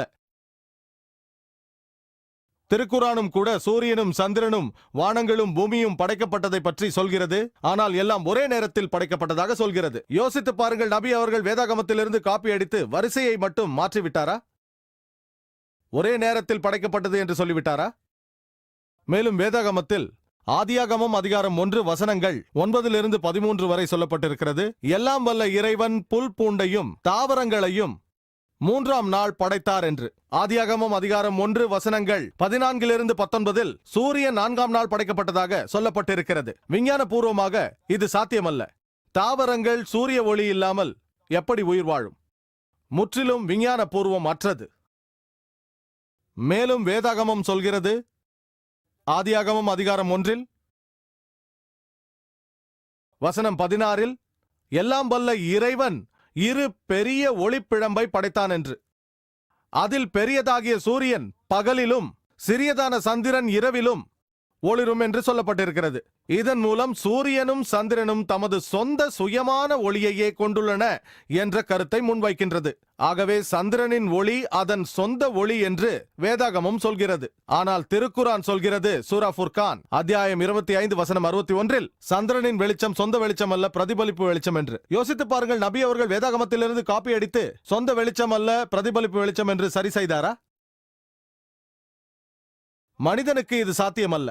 இது குறித்த ஞானம் எல்லாம் அல்ல இறைவனுக்கு மட்டும்தான் இருக்கும். இது போன்ற பல உதாரணங்களை பற்றி பேசிக்கொண்டே இருக்கலாம். ஒரு விவாதமே நடந்தது எனக்கும் டாக்டர் வில்லியம் கேம்பலுக்கும், விஞ்ஞானத்தின் ஒளியில் திருக்குரானும் பைபிளும் என்ற தலைப்பில். வேதாகமத்தில் சொல்லப்பட்டுள்ள அநேக விஞ்ஞானபூர்வம் அல்லாத விஷயங்களை பற்றி நான் அங்கே சுட்டிக்காட்டினேன். அதை பற்றி விளக்கமாக சொல்ல இங்கு நேரமில்லை. வேதாகமத்தில் அநேக விஞ்ஞானபூர்வம் அல்லாத விஷயங்கள் உள்ளன, திருக்குரானில் அப்படி இல்லை. உதாரணத்திற்கு, வேதாகமத்தை பொறுத்தவரையில் ஆதாம், அவருக்கு சாந்தி உண்டாகட்டும், அவர் 5800 ஆண்டுகளுக்கு முன்பாக தோன்றியதாக சொல்லப்பட்டிருக்கிறது. ஆனால் மனித இனம் பல லட்சம் ஆண்டுகளுக்கு முன்பாகவே தோன்றிவிட்டதாக விஞ்ஞானம் சொல்கிறது. திருக்குரானும் ஆதாமை பற்றி பேசுகிறது, ஆனால் தேதியை குறிப்பிடவில்லை. மேலும் வேதாகமத்தில் ஆதியாகமம் அதிகாரங்கள் 6, 7 மற்றும் 8 நோவா காலத்தில் ஏற்பட்ட வெள்ளத்தை பற்றி சொல்லப்பட்டிருக்கிறது. இந்த மொத்த உலகமும் தண்ணீரில் மூழ்கிவிட்டதாக சொல்லப்பட்டிருக்கிறது. அதாவது நோவாவின் காலத்தில் கிட்டத்தட்ட கிமு 21 22ஆம் நூற்றாண்டில். திருக்குரானும் நோவாவை குறித்து சொல்கிறது, ஆனால் தேதியை குறிப்பிடவில்லை. வெள்ளத்தை பற்றியும் சொல்லப்பட்டிருக்கிறது, ஆனால் அது ஒரு சின்ன நிகழ்வுதான். மொத்த உலகத்தையும் அல்ல, நோவாவின் மக்களை மட்டும்தான் வெள்ளம் சூழ்ந்ததாக சொல்லப்பட்டிருக்கிறது. இன்று தொல்பொருள் ஆராய்ச்சியின் ஆதாரங்கள் எகிப்தின் 11வது அரச வம்சமும் மேலும் பாபிலோனின் 3வது அரச வம்சமும் கிமு 21 22ஆம் நூற்றாண்டு வரை எந்த இடையூறும் இல்லாமல் ஆட்சி புரிந்ததாக தெரிவிக்கிறது. தொல்பொருள் ஆராய்ச்சியின் ஆதாரங்கள் வேதாகமத்தை தவறு என்கிறது. இது போன்ற நூற்றுக்கணக்கான உதாரணங்கள் உள்ளன, நேரம் இடம் கொடுக்காது. ஆகவே நிச்சயமாக இந்த திருக்குரான் வேதாகமத்திலிருந்து காப்பி அடிக்கப்பட்டதல்ல. இது ஒரு போலி ஆவணமும் அல்ல. திருக்குரானில் சூரா சஜ்தா அத்தியாயம் 32 வசனங்கள் 1-2 வரை சொல்லப்பட்டிருக்கிறது, இதுவரை தூதர் அனுப்பப்படாத மக்களுக்கு அச்சமூட்டி எச்சரிப்பதற்காக எல்லாம் வல்ல இறைவனே அனுப்பிய உண்மை செய்தி என்று உறுதிப்படுத்தியுள்ளது. எனவே திண்ணமாக நபி அவர்கள், அவருக்கு சாந்தி உண்டாகட்டும், திருக்குரானின் ஆசிரியர் அல்ல, வேறு ஏதோ மூலங்களிலிருந்து இலக்கிய திருட்டு செய்து உருவாக்கியதும் அல்ல என்று தெளிவாக தெரிகிறது. மேலும் நமக்கு தெரியும், திருக்குரானில் மற்ற மத வேதங்களைப் போல, மனிதர்களால் எழுதப்பட்ட மற்ற கதைகளைப் போல ஒரு குறிப்பான துவக்கம் இருக்கும். முன்பு ஒரு காலத்தில் நரியும் திராட்சையும், முன்பு ஒரு காலத்தில் ஆடும் ஓனாயும். வேதகமத்தில் சொல்லப்பட்டிருக்கிறது, ஆதியில் தேவன் இருந்தார், ஆதியில் வார்த்தை இருந்தது. ஒன்று போல இருக்கும். எல்லா கதை புத்தகங்களுக்கும் ஒரு அமைப்பு இருக்கும். அமைப்பு, ஒரு ஆரம்பம், ஒரு முடிவு. அது சீரான வரிசையில் இருக்கும். ஆனால் திருக்குரான் தனித்தன்மை வாய்ந்தது. திருக்குரானில் முதலில் இறக்கி அருளப்பட்ட வசனம் இக்ரா, முதலாவது அத்தியாயம் அல்ல, 96வது அத்தியாயமான சூரா அல்-அலக் வசனம் 1. ஒரு சீரான அமைப்பில் இல்லை. ஆதாமிலிருந்து ஆரம்பித்து அதன் பிறகு தொடர்ந்து நோவா, மோசே, இயேசு கிறிஸ்து, பின்பு நபி அவர்கள், அனைவருக்கும் சாந்தி உண்டாகட்டும், அப்படி சொல்லப்படவில்லை. ஒரு தனி சிறப்பான அமைப்பு இருக்கிறது. மனித சிந்தனையைப் போல் வேலை செய்யவில்லை. ஏனென்றால் இதன் ஆசிரியர் ஒரு மனிதன் அல்ல. மேலும் நமக்கு தெரியாத பல விஷயங்களை பற்றி திருக்குரானில் சொல்லப்பட்டுள்ளது. அதோடு சேர்த்து இதை பற்றி உங்களுக்கு தெரியாது என்ற சவாலும் கொடுக்கப்பட்டுள்ளது. உதாரணத்திற்கு திருக்குரானில் சூரா ஹூத் அத்தியாயம் 11 வசனம் 49, இந்த வசனத்தில், நபியே, உமக்கு இவை மறைவான செய்திகளில் உள்ளவையாகும், நீரோ உம்முடைய கூட்டத்தினரோ இவற்றை அறிந்திருக்கவில்லை. ஒரு வசனத்தை இறக்கிவிட்டு மேலும் சொல்கிறது, இதற்கு முன்னர் நீரோ உம்முடைய கூட்டத்தினரோ இவற்றை அறிந்திருக்கவில்லை என்கிறது. மேலும் திருக்குரான் சூரா யூசுஃபில் அத்தியாயம் 12 வசனம் 2, இதற்கு முன் நீரும் அறியவில்லை, உம்மோடு இருப்பவர் யாரும் இதை அறியவில்லை. கற்பனை செய்து பாருங்கள், அரேபியாவில் திருக்குரான் நபி அவர்களுக்கு இறங்கிய போது அரேபியர்கள் இடத்தில் சொல்கிறார், இது குறித்து நானோ நீங்களோ அறிந்திருக்கவில்லை என்று. எந்த அரேபியராவது எழுந்து நின்று சொல்லி இருக்கலாம், நான் ஒரு அரேபியன், இதற்கான பதில் எனக்கு தெரியும் என்று. இது முன்பே தெரியும் என்று சொல்லியிருக்கலாம். இது போன்ற பல சம்பவங்களை திருக்குரான் சொல்கிறது. பல விஷயங்கள், ஜுல்கர்னைனை பற்றி, குகைவாசிகளின் சம்பவத்தை பற்றி பல தகவல்களை தருகிறது. தந்துவிட்டு நீர் இதை அறிந்திருக்கவில்லை என்கிறது. எந்த ஒரு மனிதராவது தானே எழுதிவிட்டு இது குறித்து எனக்கு முன்பே தெரியாது என்று சொல்வாரா? இது மனிதரால் எழுதப்படவில்லை என்பதற்கு இது ஒரு சான்றாகும். இன்னும் சிலர் திருக்குரான் ஒரு ஏமாற்று வேலை என்று சொல்கிறார்கள். அப்படி சொல்பவர்கள் இடத்தில் இந்த ஏமாற்று வேலையின் தொடக்கம் என்ன என்று கேட்டால் பதில் வராது. திருக்குரானில் ஒரு ஏமாற்று வேலையை சுட்டிக்காட்டுங்கள் என்று கேட்டாலும் பதில் வராது. அறிவுபூர்வமாக நிரூபிக்க முடியாத ஒன்றை பற்றி எப்படி பேச முடியும்? சில நபர்கள் இருக்கிறார்கள், ஒரு பொய்யான விஷயத்தை, ஒரு பொய்யான அறிக்கையை தந்துவிட்டு அதுதான் உண்மை என்று திரும்ப திரும்ப சொல்லி தங்களையே ஏமாற்றிக் கொள்வார்கள். உதாரணத்திற்கு, ஒருவேளை ஒரு மனிதன் நபர் ஏ என்பவரை எதிரி என்று நினைக்கிறான். வெறும் சிந்தனை அளவில் அவனிடத்தில் அறிவுபூர்வமான ஆதாரம் இல்லை, எந்த காரணமும் இல்லை. ஆனால் நபர் ஏ எனது எதிரி என்று அவன் பொய்யாக நம்பிக்கொண்டிருக்கிறான். நபர் ஏவை சந்தித்த தருணத்திலேயே இவன் நபர் ஏ இடத்தில் எதிரியைப் போல நடந்து கொள்வான். நபர் ஏவும் மனிதனாக இருப்பதால் அதற்கு எதிர்ப்பு தெரிவிப்பான். ஏன் என்னை எதிரியாக பாவிக்கிறான் என்று எதிர்ப்பான். நபர் ஏ எதிர்த்த உடனேயே அந்த மனிதன், நான் முன்பே சொன்னேன் அல்லவா, என்னை எதிர்க்கிறான் பாருங்கள், அவன் எனது எதிரிதான் என்பான். நீங்கள் ஒரு பொய்யான விஷயத்தை சொல்லிவிட்டு அதையே திரும்ப திரும்ப சொல்லி உங்களையே ஏமாற்றிக் கொள்கிறீர்கள். இதையே தான் இஸ்லாத்தின் விமர்சகர்களும் செய்கிறார்கள். ஒரு பொய்யான அறிக்கையை தந்துவிட்டு அதை திரும்ப திரும்ப சொல்லி தங்களை தாங்களே ஏமாற்றிக் கொள்கிறார்கள். மேலும் திருக்குரான் விவேகத்தோடு விவாதிப்பதை ஆதரிக்கின்றது. பல வசனங்கள் ஆராய்வதை பற்றி பேசுகின்றன. நீங்கள் அதை ஆராயலாம், குரானில் கூறியிருப்பதை பற்றி விவாதிக்கலாம். அநேக இடங்களில், அதில் ஒன்று சூரா இப்ராஹிம் அத்தியாயம் 14 வசனம் 52, இதோ மனிதர்களுக்கான ஓர் செய்தி, அவர்கள் எச்சரிக்கப்படுவதற்காகவும் இறைவன் ஒருவனே என்பதை அவர்கள் அறிந்து கொள்வதற்காகவும் மனிதர்களில் அறிவுடையோர் நல்லுணர்வு பெறுவதற்காகவும் இது ஒரு அறிவிப்பாகும். அநேக முஸ்லிம்கள் குரான் அறிவுபூர்வமாக விவாதிப்பதையும் அடுத்தவர்களோடு குரானை பற்றி விவாதிப்பதையோ மார்க்கத்தை பற்றி கலந்துரையாடுவதையோ ஆதரிக்கவில்லை என்று நினைத்துக் கொண்டிருக்கிறார்கள். ஆனால் உண்மையில் மற்ற மனிதர்களோடு கலந்துரையாடுவதை திருக்குரான் தூண்டுகிறது. நீங்கள் மற்ற மனிதர்களோடு விவாதம் செய்ய வேண்டும். இது குறித்து திருக்குரானில் சூரா அன்-நஹல் அத்தியாயம் 16 வசனம் 125 உது இலா சபீலி ரப்பிக பில் ஹிக்மா வல் மௌஇஸத்தில் ஹஸ்னா வஜாதிலும் பில்லதி அஹ்சன். எல்லோரையும் இறைவனின் பாதையில் விவேகத்துடனும் அழகிய உபதேசங்களைக் கொண்டும் அழைப்பீராக, அவர்களிடத்தில் அழகிய முறையில் விவாதிப்பீராக என்று சொல்கிறது. குரான் ஆராய்வதையும் விவாதிப்பதையும் கலந்துரையாடுவதையும் ஆதரிக்கின்றது. ஆனால் சிறப்பாகவும் கண்ணியத்துடனும் இருக்க வேண்டும் என்று சொல்கிறது. மாற்றுக் கருத்துக்களின் எல்லா அம்சங்களையும் வெளிப்படுத்தி ஆராயும் கோட்பாட்டினை கொண்டுள்ளது. மாற்றுக் கருத்துக்களின் எல்லா அம்சங்களையும் வெளிப்படுத்தி ஆராயும் கோட்பாடு ஒன்று உள்ளது. இது இறைவனிடமிருந்து வந்தது என்று குரான் சொல்கிறது. நீங்கள் அதை நம்பவில்லை என்றால் எங்கிருந்து வந்தது என்று சொல்லுங்கள். திருக்குரான் எங்கிருந்து வந்தது? இறைவனிடமிருந்து வந்தது என்று திருக்குரான் சொல்கிறது. அல்லாவிடமிருந்து வந்தது. இதை நம்பவில்லை என்றால் எங்கிருந்து வந்தது என்று சொல்லுங்கள். சிலர் நபி அவர்கள் அவருக்கு சாந்தி உண்டாகட்டும் அவர்தான் எழுதினார் என்று சொல்வார்கள். அவர் எழுதவில்லை என்று நிரூபித்து விட்டேன். பொய் சொன்னார் என்பார்கள். ஏன் பொய் சொன்னார்? பொருளுக்காக என்பார்கள். அது இல்லை என்று நிரூபித்தாகிவிட்டது. பெயருக்காகவும் புகழுக்காகவும் என்பார்கள். அது இல்லை என்று நிரூபித்தாகிவிட்டது. அரபியர்களின் ஒற்றுமைக்காக என்பார்கள். அதுவும் இல்லை என்று நிரூபித்தாகிவிட்டது. மக்களின் ஒழுக்கம் சீர்மைக்காக என்று சொல்வார்கள். அதுவும் சாத்தியமில்லை என்று நிரூபித்தோம். வேறென்ன இருக்கிறது சொல்லுங்கள். வேதாகமத்திலிருந்து காப்பி அடித்தாரா? இல்லை என்று நிரூபித்தாகிவிட்டது. கூறுங்கள். நீங்கள் யூகித்த அனைத்தும் தவறென்று நிரூபணமான பிறகு என்ன செய்ய வேண்டும்? திருக்குரானின் சொற்கள் கேட்கப்பட வேண்டும், கண்ணியப்படுத்தப்பட வேண்டும். இந்த நூலான திருக்குரான் இறைவனிடமிருந்து வந்தது என்று நீங்கள் நம்ப வேண்டும்.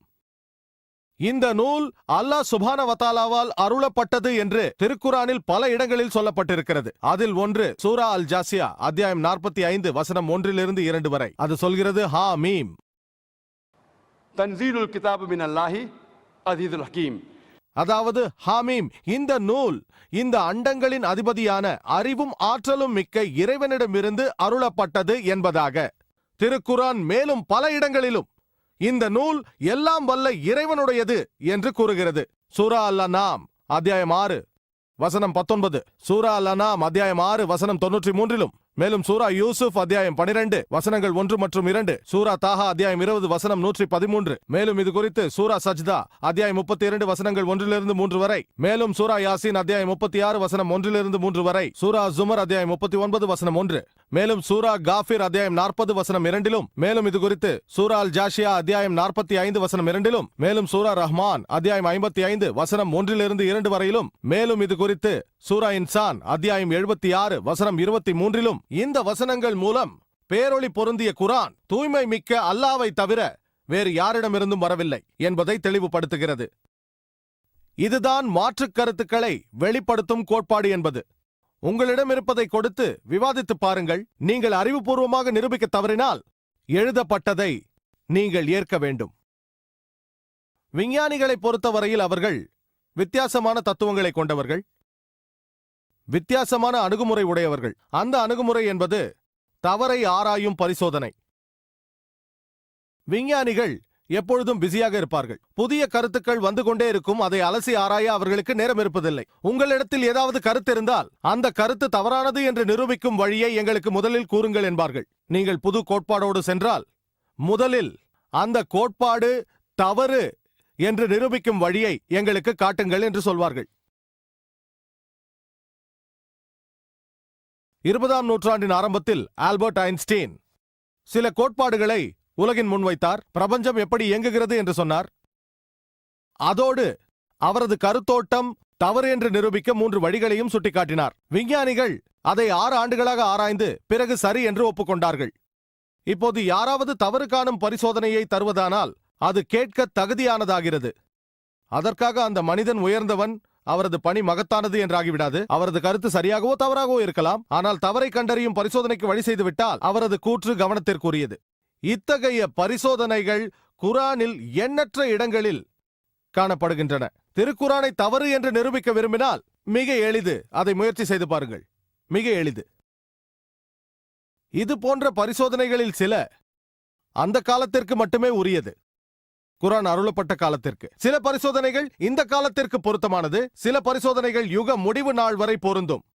நேரமின்மை காரணமாக அவற்றில் 4 அல்லது 5 மற்றும் குறிப்பிட்டு காட்டுகிறேன்.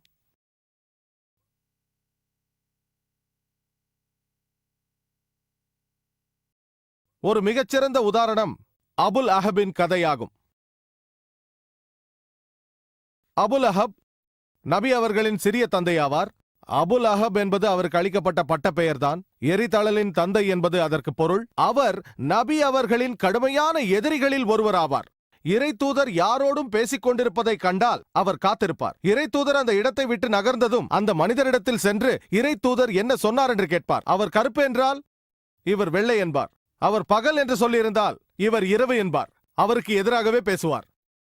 இறை தூதரின் தீவிர எதிர்ப்பாளர்களில் ஒருவராக இருந்தார்.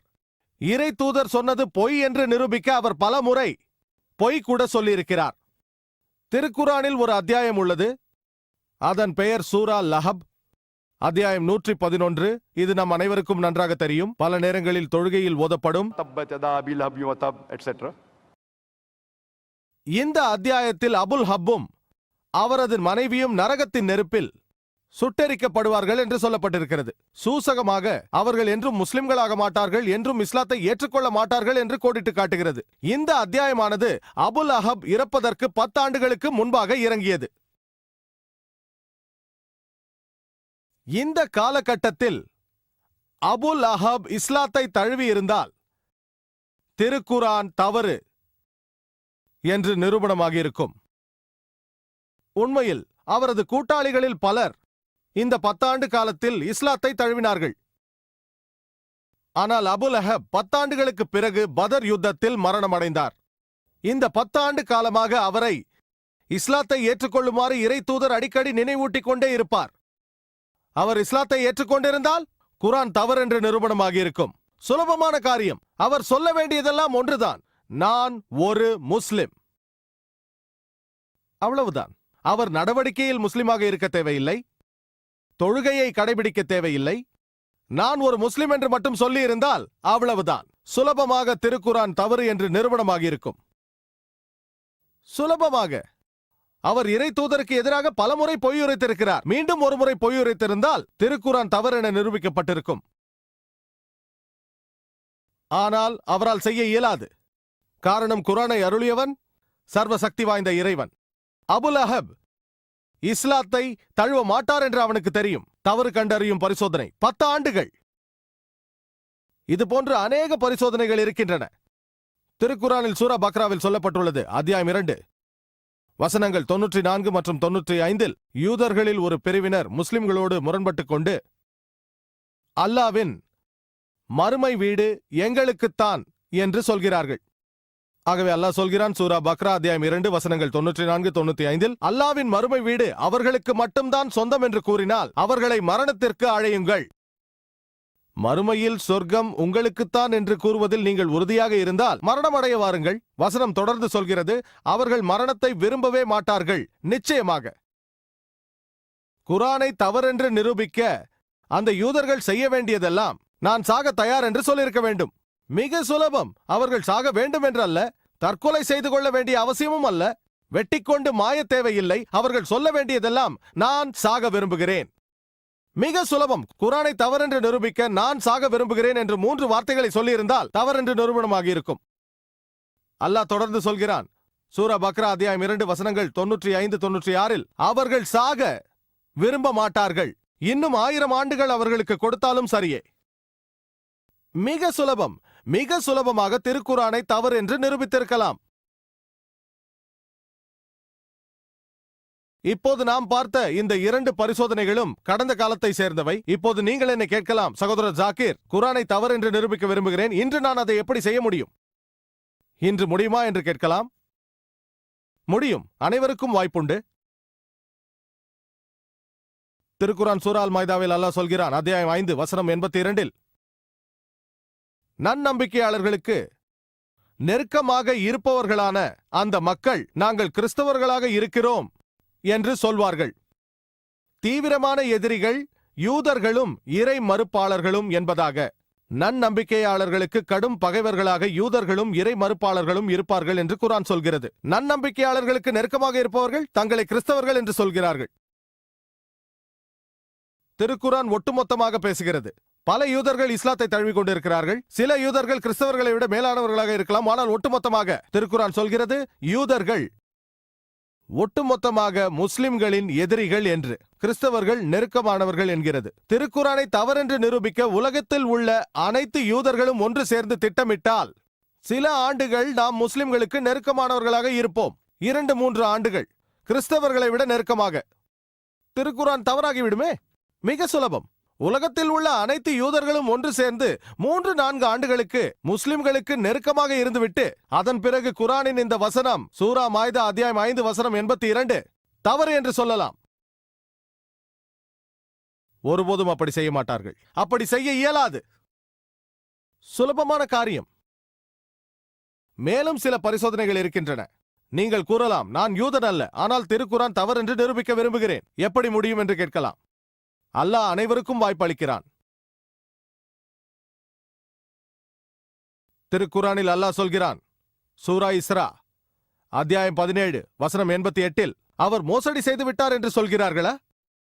முயற்சி செய்யுங்கள், இந்த குரானை போல ஒன்றை கொண்டு வாருங்கள். குரானை மோசடி என்று சொல்கிறீர்களா? அதைப்போல் ஒன்றை இயற்ற முயற்சி செய்யுங்கள். இந்த அறைக்கூவல் மீண்டும் விடுக்கப்படுகிறது. சூரா தூர் அத்தியாயம் 52 வசனம் 34 அல்லாஹ் அறைக்கூவல் விடுகிறான். இது போன்ற ஒரு குரானை ஆக்க முயற்சி செய்யுங்கள், ஆனால் நிச்சயமாக உங்களால் முடியாது. எல்லா ஜின்களும் மனிதர்களும் இணைந்து கூட்டாக முயன்றாலும் இதை போன்ற குரானை அல்லாஹ்வின் அருளின்றி கொண்டு வர முடியாது. இது ஒரு அறைக்கூவல். இப்போது அல்லாஹ் அந்த அறைக்கூவலை எளிதாக்கியுள்ளான். அல்லாஹ் கூறுகிறான், சூரா ஹூத் அத்தியாயம் 11 வசனம் 13 அவர் பொய்யாக கற்பனை செய்து கொண்டார் என்று கூறுவீர்களானால் அதைப் போல ஒரு 10 அத்தியாயங்களை கொண்டு வாருங்கள். மொத்த குரானையும் அல்ல, அது கடினமானது. வேண்டாம், அந்த அறைக்கூவல் கடினமானது. குரானை போன்ற 10 அத்தியாயங்களை இயற்றுங்கள். அல்லாவை தவிர வேறு யாரை வேண்டுமானாலும் உதவிக்கு அழையுங்கள். நிச்சயமாக உங்களால் செய்ய முடியாது. அல்லாஹ் அறைக்கூவலை மேலும் எளிதாக்குகிறான். திருக்குரான் சூரா யூனுஸ் அத்தியாயம் 10 வசனம் 38 இதை அவர் கற்பனை செய்து கொண்டார் என்று கூறுகிறார்களா? அதைப் போல ஒரு அத்தியாயத்தை கொண்டு வரட்டும். ஒன்றே ஒன்று. மொத்த குரானும் அல்ல, 10 அத்தியாயங்கள் அல்ல, ஒன்றே ஒன்று மட்டும். அல்லாவை தவிர வேறு யாரை வேண்டுமானாலும் உதவிக்கு அழைக்கலாம். நிச்சயமாக செய்ய முடியாது. பதில் கூற முடியாது. அல்லாஹ் பரிசோதனையை இன்னும் சுலபமாக்குகிறான். அல்லாஹ் சொல்கிறான், சூரா பக்ராவில் அத்தியாயம் 2 வசனங்கள் 23-24 குறிப்பிடப்பட்டுள்ளது, நீங்கள் சந்தேகம் கொண்டவர்களாக இருப்பின் அதை போன்ற ஒரு அத்தியாயத்தை எனும் கொண்டு வாருங்கள். மிம்மிஸ்லி, மிஸ்லி அல்ல, மிம்மிஸ்லி என்றால் அதை போன்ற ஒன்று. குரானில் இருப்பது போலவே அல்ல, ஏறக்குறைய அது போன்ற ஒன்றை இயற்றுங்கள் என்று சொல்லப்பட்டிருக்கிறது. மிம்மிஸ்லி. முழுமையான உதவிக்கும் சாட்சிக்கும் அல்லாவை தவிர வேறு யாரை வேண்டுமானாலும் அழைத்துக் கொள்ளுங்கள், நீங்கள் உண்மை உடையவராக இருப்பின். ஃபைல்லம் தஃபலு, உங்களால் முடியாது போனால். வலம் தஃபலு, நிச்சயமாக உங்களால் முடியாது. மனிதர்களையும் கற்களையும் எரிபொருளாக கொண்ட நரக நெருப்புக்காக காத்திருங்கள். உங்களால் இதை செய்ய முடியாது.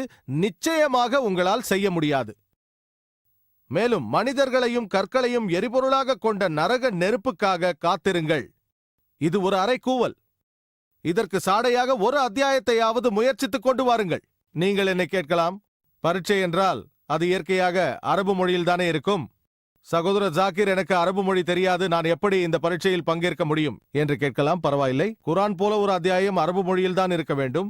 ஆங்கிலத்திலோ, பிரெஞ்சிலோ, ஹிந்தியிலோ, உருதுவிலோ இருக்க முடியாது. பலர் முயற்சித்தார்கள். முயற்சிக்காமல் இல்லை, பல நூற்றுக்கணக்கானவர்கள் முயற்சித்தார்கள், ஆனால் தோல்வி அடைந்தார்கள். எதுகை மோனையோடு எழுதினார்கள், ஆனால் நிலைப்பாட்டில் நிற்க முடியவில்லை. அவர்களின் புத்தகங்களையும் நீங்கள் படிக்கலாம், ஆனால் பரிதாபமாக தோல்வி அடைந்தார்கள். நீங்கள் என்னிடம் கேட்கலாம், சகோதரர் ஜாக்கிர், எனக்கு அரபு மொழி தெரியாது, நான் யூதனும் அல்ல, எப்படி நான் குரானை தவறென்று நிரூபிக்க முடியும்? பல வகையான பரீட்சைகள் இருக்கின்றன. நான் இன்னும் ஒன்றை அறிய தருகிறேன். அதில் யார் வேண்டுமானாலும் பங்கேற்கலாம். நான் என்னுடைய உரையை திருக்குரானின் வசனமான சூரா அன்-நிசா அத்தியாயம் 4 வசனம் 82 ஆரம்பித்தேன்.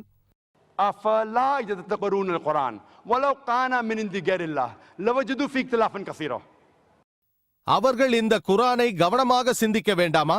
இது அல்லாஹ் அல்லாத பிறரிடமிருந்து வந்திருந்தால் இதில் ஏராளமான முரண்பாடுகளை கண்டிருப்பார்கள். குர்ஆனை தவறு என்று நிரூபிக்க வேண்டுமானால் நீங்கள் செய்ய வேண்டியதெல்லாம் குர்ஆனில் ஒரே ஒரு முரண்பாட்டை கண்டுபிடிக்க வேண்டும். யாராவது குர்ஆனிலிருந்து ஒரே ஒரு முரண்பாட்டை கண்டுபிடித்தால் குர்ஆன் தவறு என்று நிரூபிக்கப்பட்டுவிடும். இதுவரை முயற்சிக்காமல் இல்லை, அநேகர் முயற்சிக்கிறார்கள். நீங்கள் இன்டர்நெட்டில் பார்த்தால் 1000 முரண்பாடுகளை காணலாம். ஆனால் அவையெல்லாம் சந்தர்ப்பத்திற்கு அப்பாற்பட்டதாகவோ தவறான மொழிபெயர்ப்பாகவோ தர்க்கவியலுக்கு பொருந்தாததாக இருக்கும். ஆகவே குர்ஆன் தவறென்று நிரூபிக்க மற்றும் ஒரு தவறாயும் பரீட்சை. திருக்குர்ஆன் தன்னையே தவறு என்று நிரூபிக்க நமக்கு வழிகளை காட்டுகிறது. திருக்குர்ஆன் இறைவனிடத்திலிருந்து வரவில்லை என்று நீங்கள் நினைத்தால் நிரூபித்து காட்டுங்கள். குர்ஆனில் ஒரு முரண்பாட்டை கண்டுபிடித்தால் நிரூபித்து விடலாம். இதைத்தான் பொய்ப்பிக்கும் சோதனை என்பார்கள். யாராவது ஒருவர் இறை நம்பிக்கை கொண்டவராக இருந்தால், எந்த விதமான பாரபட்சமும் இல்லாதவராக இருந்தால், கடந்த 1 மணி நேரமாக நான் கூறியதை கேட்டு திருக்குர்ஆன் இறைவனிடமிருந்து வந்தது என்பதை ஒப்புக்கொள்வார். ஆனால் இறை நம்பிக்கையே இல்லாத ஒருவரின் நிலை என்ன? இறைவனையே நம்பாத ஒருவர் எப்படி குர்ஆன் இறைவனிடமிருந்து வந்ததா என்ற கேள்வியை எழுப்புவார்? ஆகவே நாம் உலகின் பெரும்பான்மையோர்களுடன் இதுவரை உரையாடினோம். ஆயினும் இப்போது கணிசமாக உள்ள இறை மறுப்பாளர்களை கவனிப்போம். நாத்திகர்கள் இறைவனையே நம்பாதவர்களாக இருக்கிறார்கள். அவர்களுக்கு எப்படி புரிய வைப்பது? நான் ஒரு நாத்திகரை சந்தித்தால் அவர் கடவுள் இல்லை என்று சொல்லுவார். இதை கேட்டதும் நான் செய்யும் முதல் காரியம் அவரை பாராட்டுவது. நீங்கள் ஆச்சரியப்படலாம், எதற்காக சகோதரர் ஜாகிர் ஒரு நாத்திகரை பாராட்டுகிறார்? நான் அவரை பாராட்டுவதற்கு காரணம் என்னவென்றால், மானிடர்களில் பெரும்பாலோர் குருட்டு நம்பிக்கை உள்ளவர்களாக இருக்கிறார்கள். பெரும்பாலான கிறிஸ்தவர்கள் அவர்களது தந்தை கிறிஸ்தவராக இருப்பதால் கிறிஸ்தவர்களாக இருக்கிறார்கள். தந்தை இந்துவாக இருப்பதால் இந்துவாக இருக்கிறார்கள். தந்தை முஸ்லிமாக இருப்பதால் முஸ்லிம்களாக இருக்கிறார்கள். அவர்கள் சிந்திப்பதில்லை. ஆனால் இந்த நாத்திகன் சிந்திக்கின்றான். அவன் ஒரு மத ஆசார குடும்பத்திலிருந்து வந்திருந்தாலும் அவர் தன் பெற்றோர் வணங்குகிற கடவுளை ஒப்புக்கொள்வதில்லை. கடவுளாக ஏற்றுக்கொள்ள தகுதி இல்லை என்று எண்ணுகிறான். நான் நாத்திகர்களை பாராட்டுவதற்கு காரணம், அவர்கள் இஸ்லாமிய கலிமாவான ஷஹாதாவின் முதல் பகுதியை லா இலாஹா இறைவன் இல்லை என்பதை கூறிவிட்டார்கள். அடுத்ததாக அவர்களுக்கு நிரூபித்து நம்ப வைக்க வேண்டியது இல்லல்லாஹ், அல்லாவை தவிர. அதை நான் செய்வேன் இன்ஷா அல்லாஹ். மற்ற முஸ்லிம்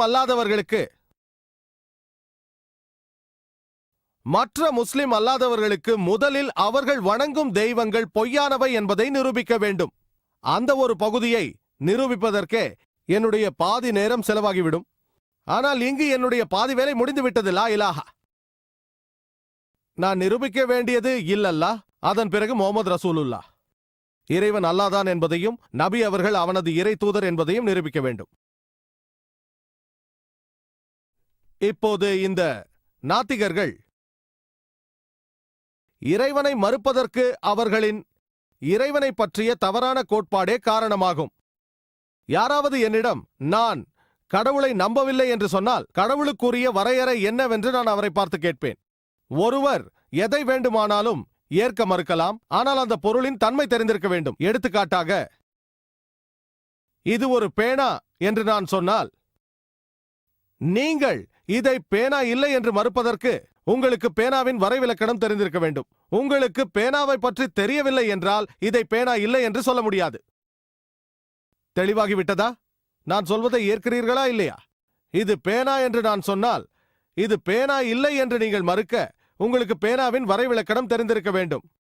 இல்லை என்றால் இது பேனா இல்லை என்று உங்களால் மறுக்க முடியாது.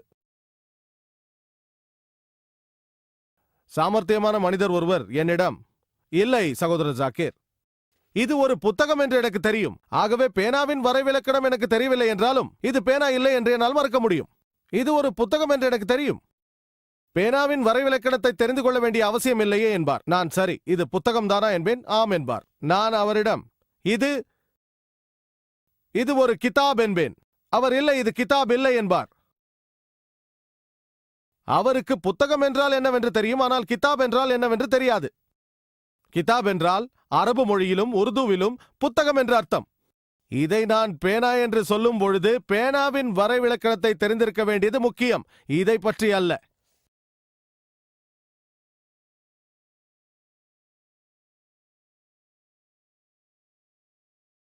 இதேபோல்தான் ஒரு மனிதன் கடவுள் இல்லை என்றால் நான் அவரிடம் கேட்பது கடவுளுக்குரிய வரைவிலக்கணம் என்ன என்பதே. அவர்கள் கொடுக்கும் வரைவிலக்கணம் அவர்கள் பார்த்த சில உண்மைகள்.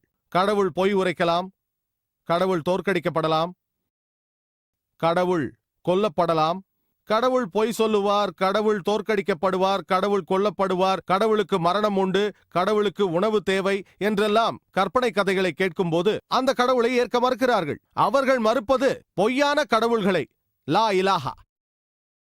இதேபோல்தான் ஒருவர் இஸ்லாம் ஒரு தீவிரவாத மதம் என்று நம்பினால், இஸ்லாம் ஒரு கருணையற்ற மதம், இஸ்லாம் அறிவியலுக்கு பொருத்தமற்ற மதம், இஸ்லாம் பெண்களுக்கு எந்த உரிமைகளையும் தருவதில்லை என்றெல்லாம் நம்பி இஸ்லாத்தை ஏற்க மறுத்தால் நானும் இதுபோன்ற இஸ்லாத்தை ஏற்க மறுக்கிறேன் என்று சொல்வேன்.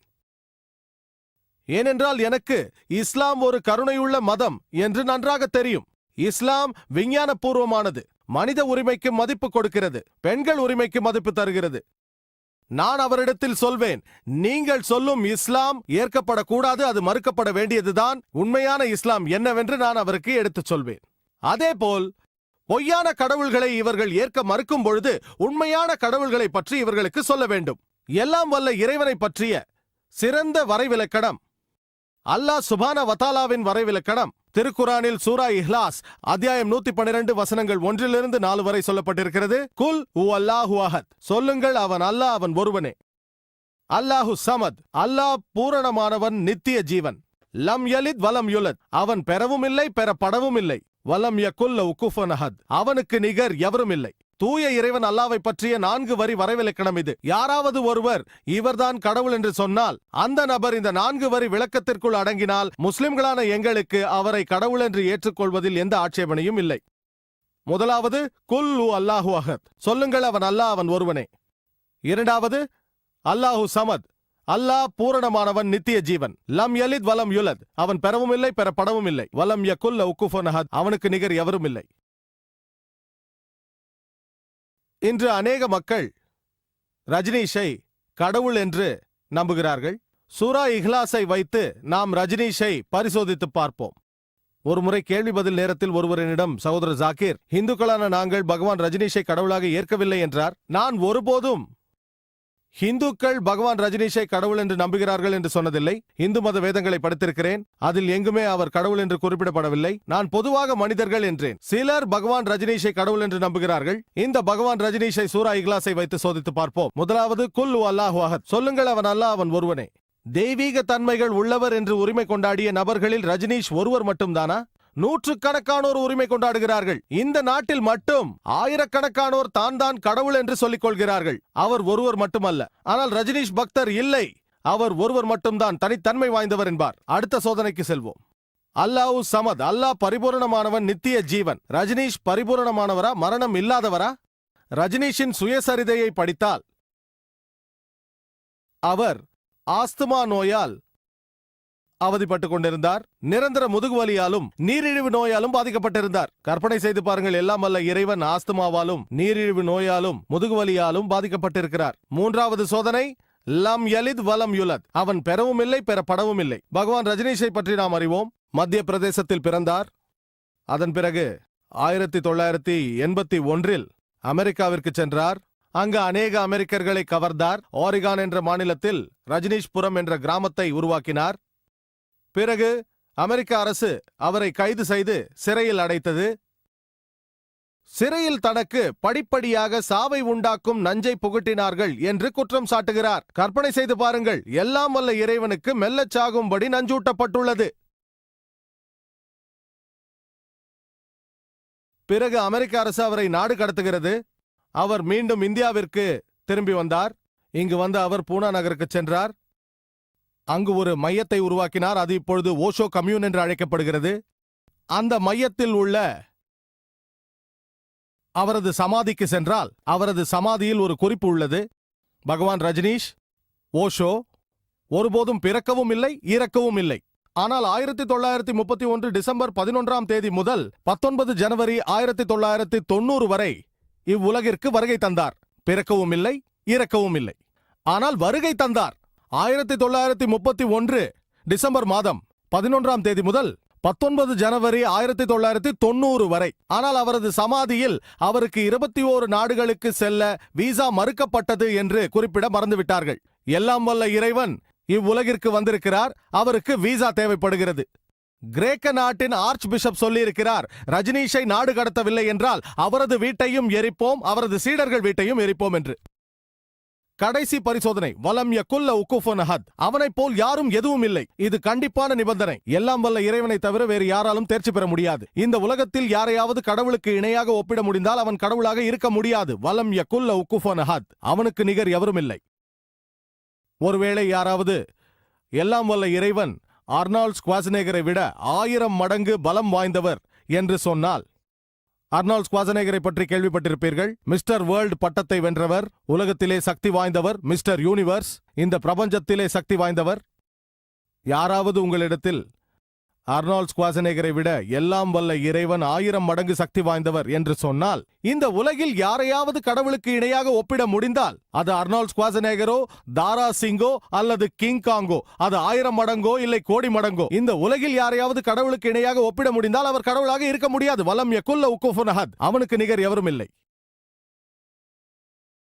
பகவான் ரஜினிஷை தெரியும். வெள்ளை உடை அணிந்தார், தாடி வைத்திருந்தார். எல்லா மனிதர்களைப் போலவும் 2 கண்கள், ஒரு மூக்கு, 2 கைகள். இந்த உலகில் யாரையாவது கடவுளுக்கு இணையாக ஒப்பிட முடிந்தால் அவர் கடவுள் கிடையாது. வலம் யகுல்ல உக்குஃபுன் அஹத். மேலும் திருக்குரானில் அல்லாஹ் சொல்கிறான், சூரா இஸ்ராவில் அத்தியாயம் 17 வசனம் 110, குலிதுல்லா அவிதுர் ரஹ்மான் ஐயமா தது ஃபலல் அஸ்மால் ஹுஸ்னா, நீங்கள் அல்லாஹ் என்று அழையுங்கள் அல்லது அர் ரஹ்மான் என்று அழையுங்கள். நீங்கள் எந்த பெயரை கொண்டு அழைத்தாலும் அவருக்கு அழகிய பல திருநாமங்கள் இருக்கின்றன. அல்லாவை எந்த பெயர் கொண்டு அழைத்தாலும் அது அழகிய பெயராக இருக்க வேண்டும். தோற்றத்தை கொண்டு இருக்கக்கூடாது. இறை செய்தியில் கூறிய பெயராக இருக்க வேண்டும். இதே செய்தி சூரா இஸ்ரா அத்தியாயம் 17 வசனம் 110 கூறப்பட்டிருப்பது போல, சூரா அர்ராஃப் அத்தியாயம் 7 வசனம் 180, சூரா தாஹா அத்தியாயம் 20 வசனம் 8, சூரா அல் ஹஷ்ர் அத்தியாயம் 59 வசனம் 24 அவனுக்கு அழகிய பல திருநாமங்கள் இருக்கின்றன என்று கூறப்பட்டிருக்கிறது. அநேக நாத்திகர்கள் அறிவியல் மீது நம்பிக்கை வைத்துள்ளார்கள். இது போன்ற வாதங்கள் அவர்களுக்கு திருப்தி அளிப்பதில்லை. அநேக நாத்திகர்கள் அறிவியல்தான் அளவுகோல் என்பார்கள். அறிவியல் மேலானது என்று நம்புகிறார்கள். ஆகவே இது போன்ற நாத்திகர்களுக்கு அறிவியல் ரீதியாக அல்லாஹ் சுப்ஹானஹு வ தஆலா இருக்கிறான் என்று நிரூபிக்கப் போகிறேன். இந்த நாத்திகன் அறிவியல் மீது நம்பிக்கை வைத்திருக்கிறான் என்று தெரிந்த பிறகு, அவனை வாழ்த்திய பிறகு, அவனிடம் நான் ஒரு சாதாரண கேள்வி கேட்பேன். ஒருவேளை இந்த உலகத்தில் இதுவரை யாரும் பார்க்காத ஒரு கருவி ஒன்று இருந்தால், அந்த கருவி உங்கள் முன் கொண்டு வரப்பட்டு அந்த கருவியின் இயக்கத்தை பற்றி கூற தகுதி உள்ள முதல் மனிதர் யார் என்று உங்களிடம் கேள்வி கேட்கப்பட்டால், அந்த நாத்திகர் என்ன பதில் சொல்வார்? சிறிது நேரம் யோசித்துவிட்டு, இந்த உலகத்தில் இதுவரை யாருமே பார்க்காத ஒரு கருவியின் இயக்கத்தை பற்றி கூற தகுதி உள்ளவர் யார் என்று சொன்னால், அந்த கருவியை படைத்தவர்தான் என்று அவர் பதில் சொல்வார். அல்லது அந்த கருவியை உருவாக்கியவர் என்று சொல்வார், கண்டுபிடித்தவர் என்று சொல்வார், தயாரித்தவர் என்று சொல்வார், உற்பத்தி செய்தவர் என்று சொல்வார். அவருடைய பதில் இதில் ஏதாவது ஒன்றாகத்தான் இருக்கும். படைத்தவரோ, உற்பத்தியாளரோ, தயாரிப்பாளரோ, உருவாக்கியவரோ, கண்டுபிடிப்பாளரோ, இதில் ஏதாவது ஒன்றாகத்தான் இருக்கும். அந்த பதிலை உங்கள் நினைவில் வைத்துக் கொள்ளுங்கள். இரண்டாவது நபர் யார்? அந்த படைத்தவர் யாரிடம் சொல்கிறாரோ அவராக இருக்கலாம், அல்லது ஆராய்ந்து தெரிந்து கொண்டவராக இருக்கலாம். அந்த நாத்திகரிடத்தில் இந்த பிரபஞ்சம் எப்படி உருவானது என்று கேளுங்கள். அதற்கு அவர் சொல்வார், நமது பிரபஞ்சமானது முதலில் ஒரு நெபுலாவாக இருந்தது. அதன் பிறகு பெரும் வெடிப்பு, பிக் பேங் ஏற்பட்டது. அது பால் வீதியாக, நட்சத்திரங்களாக, சூரியனாக, சந்திரனாக, இந்த பூமியாக உருமாறியது. இதை அவர் பிக் பேங் என்று சொல்வார். இந்த பிக் பேங்கை பற்றி உங்களுக்கு எப்பொழுது தெரிய வந்தது என்று அவரிடம் நீங்கள் கேட்டால், ஒரு 50 அல்லது 40 ஆண்டுகளுக்கு முன்பாக என்று பதில் சொல்வார்.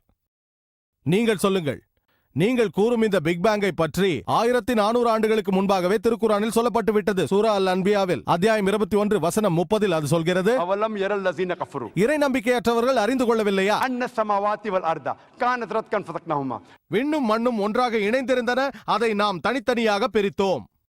நீங்கள் கூறும் இந்த பிக் பேங்கை பற்றி 1400 ஆண்டுகளுக்கு முன்பாக திருக்குரானில் சொல்லப்பட்டு விட்டது. திருக்குரானில் இதை யார் சொல்லியிருப்பார்கள்? அதற்கு அவர், இது எதேச்சையாக யாராவது எழுதியிருக்கலாம் என்று சொல்வார். வாதம் செய்யாதீர்கள், பிரச்சனை இல்லை.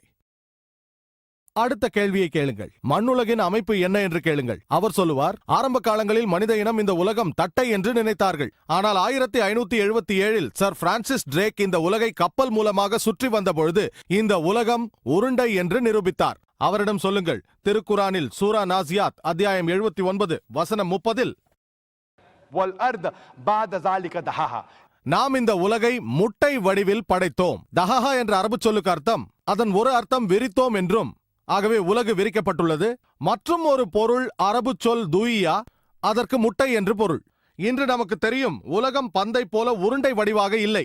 அது ஒரு துருவத்திலிருந்து ஆரம்பித்து மத்தியில் பருத்திருக்கும் ஜியோஸ்பெரிக்கல் வடிவில் இருக்கிறது, கிட்டத்தட்ட முட்டையை போல. இந்த அரபு சொல் துய்யா என்பது சாதாரண முட்டையை குறிப்பதல்ல, ஒரு தீக்கோழியின் முட்டையையே குறிப்பிடுகிறது.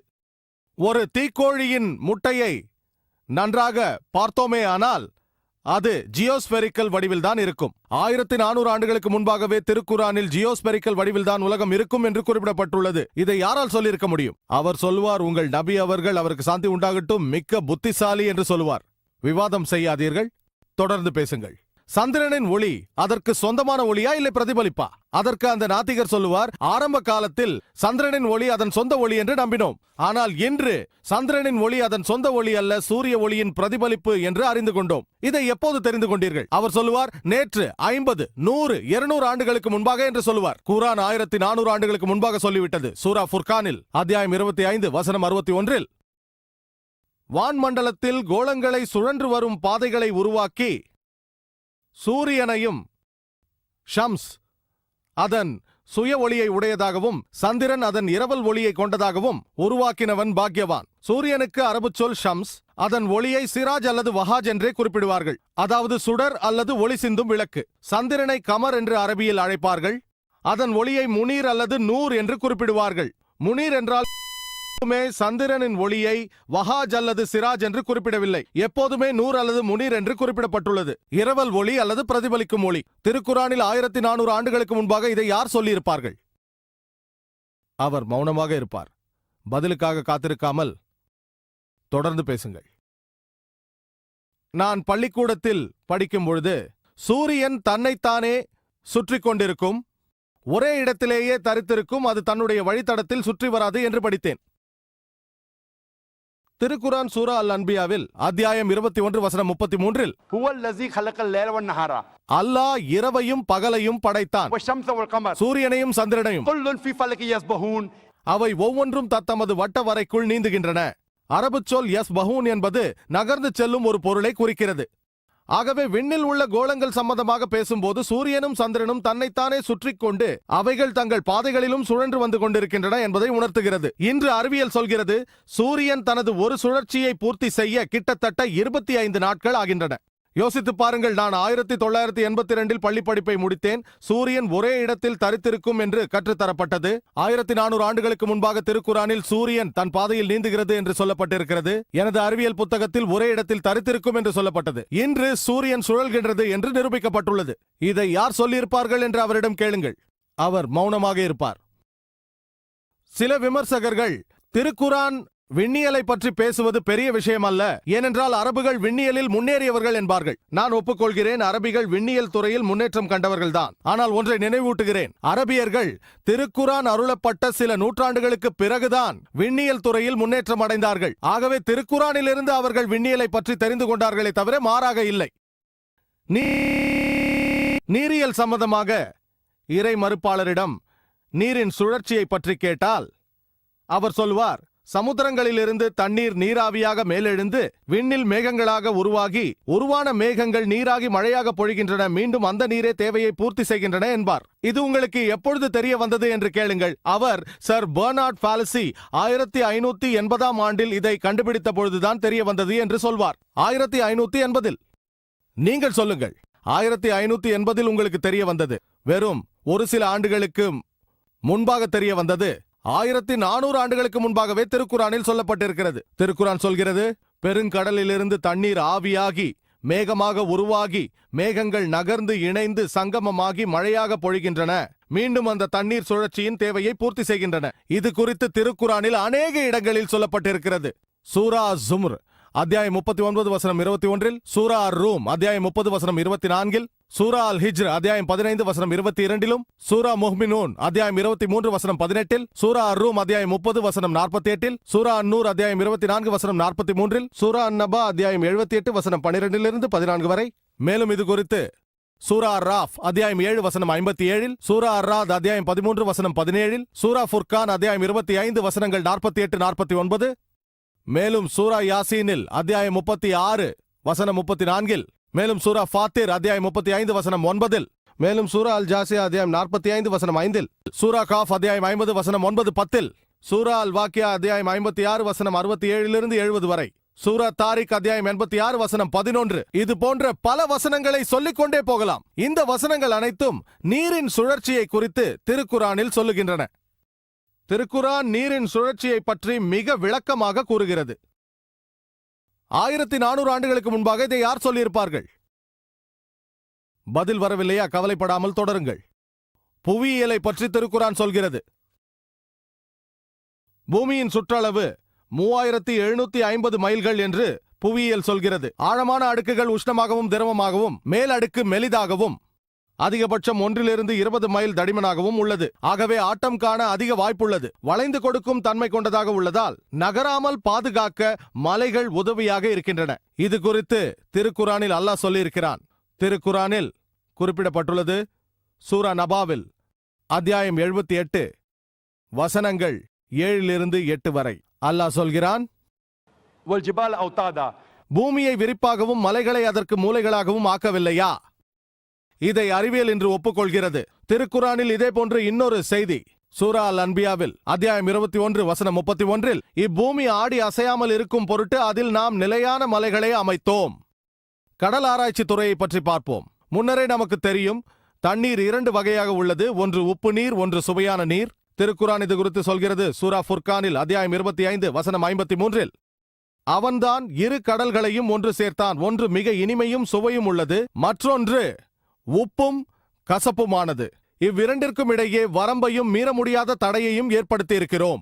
2 வகையான தண்ணீர் இருப்பது நமக்கு முன்பே தெரியும். ஆனால் திருக்குரான் இரண்டையும் கலக்க விடாமல் ஒரு தடையை ஏற்படுத்தி இருப்பதாக சொல்கிறது. இன்று நமக்கு தெரியும், ஒரு வகையான தண்ணீர் மற்றொரு வகையான தண்ணீரில் விழுந்தால் அது தன் தனித்தன்மையை இழந்து மற்றவற்றின் தன்மையை பெறும். இந்த 2 நீர்நிலைகளும் இணையும் இந்த இடத்தை தடுப்பு அல்லது பர்சக் என்று திருக்குரான் குறிப்பிடுகிறது. 1400 ஆண்டுகளுக்கு முன்பாகவே குறிப்பிட்டிருக்கிறது. திருக்குரான் உயிரியல் குறித்து பேசுகிறது. சூரா அல் அன்பியாவில் அத்தியாயம் 21 வசனம் 30, உயிருள்ள ஒவ்வொன்றையும் நாம் தண்ணீரில் இருந்து படைத்தோம். அவர்கள் நம்பிக்கை கொள்ளவில்லையா? அரேபியாவின் பாலைவனத்தில் படைக்கப்பட்ட அனைத்தும் தண்ணீரால் என்று சொன்னால் யாரால் நம்ப முடியும்? ஆனால் இன்று அறிவியல் நமக்கு அனைத்தும் தண்ணீரால் படைக்கப்பட்டது என்று சொல்கிறது. சாத்தியக்கூறு கோட்பாடு என்று ஒன்று உள்ளது. நீங்கள் எதையாவது யூகித்தால் அது சரியாக இருக்க வாய்ப்பு நீங்கள் தேர்ந்தெடுப்பதை பொறுத்துள்ளது. எடுத்துக்காட்டாக, நான் ஒரு நாணயத்தை சுண்டினால் பூவா தலையா? நீங்கள் என்ன பதில் சொன்னாலும் நீங்கள் சரியாக இருக்க வாய்ப்பு 1/2, 50%. 2 பதில்களில் சரியான பதிலை சொல்ல 50% வாய்ப்புள்ளது. நான் நாணயத்தை 2 முறை சுண்டினால் 2 முறையும் சரியான பதிலை தரும் வாய்ப்பு 1/2 × 1/2 1/4 25%. நான் 3 முறை நாணயத்தை சுண்டினால் 3 முறையும் சரியான பதில் தர வாய்ப்பு 1/2 × 1/2 × 1/2, அது 1/8 12.5% இருக்கும். நான் தாயக்கட்டையை உருட்டினால் அதற்கு 6 பக்கங்கள் இருக்கின்றன. நான் யூகித்து சரியான பதிலை சொல்லும் வாய்ப்பு 1/6. நீங்கள் இதே செய்முறையை சாத்தியக்கூறு கோட்பாட்டை பொருத்தி பாருங்கள். யாராவது ஒருவர் யூகித்தால், உதாரணத்திற்கு, உலகின் வடிவம் என்ன? நீங்கள் 10 வடிவங்களை யோசிக்கலாம். தட்டை, நாள் சதுரம், நீள் சதுரம், முக்கோணம், அரிகோணம், இன்னும் அநேக வடிவங்கள், ஒருவேளை உருண்டை. நீங்கள் தற்செயலாக உருண்டை என்று யூகித்து அது சரியாக இருக்க வாய்ப்பு 1/10. நீங்கள் சந்திரனின் ஒளி அதன் சொந்த ஒளியா அல்லது பிரதிபலிப்பு ஒளியா என்று கேட்டால் அவர் பதிலை யூகித்து சொல்லி அது சரியாக இருக்க வாய்ப்பு 1/2. 2 பதில்களுமே சரியாக இருக்க வாய்ப்பு. அதாவது உலகம் உருண்டை, சந்திரனின் ஒளி அதன் சொந்த ஒளி அல்ல என்ற பதிலுக்கு வாய்ப்பு 1/10 × 1/2 = 1/20. 5% வாய்ப்புள்ளது. எல்லா உயிரினங்களும் எதனால் படைக்கப்பட்டன? 1000 பொருட்களை யோசிக்க முடியும். மண்ணால், இரும்பால், மரத்தால், தகரத்தால், இன்னும் என்னென்னவோ, தண்ணீராகவும் இருக்கலாம். நீங்கள் இப்படி யூகித்து அது சரியாக இருக்க வாய்ப்பு 1000-ல் 1.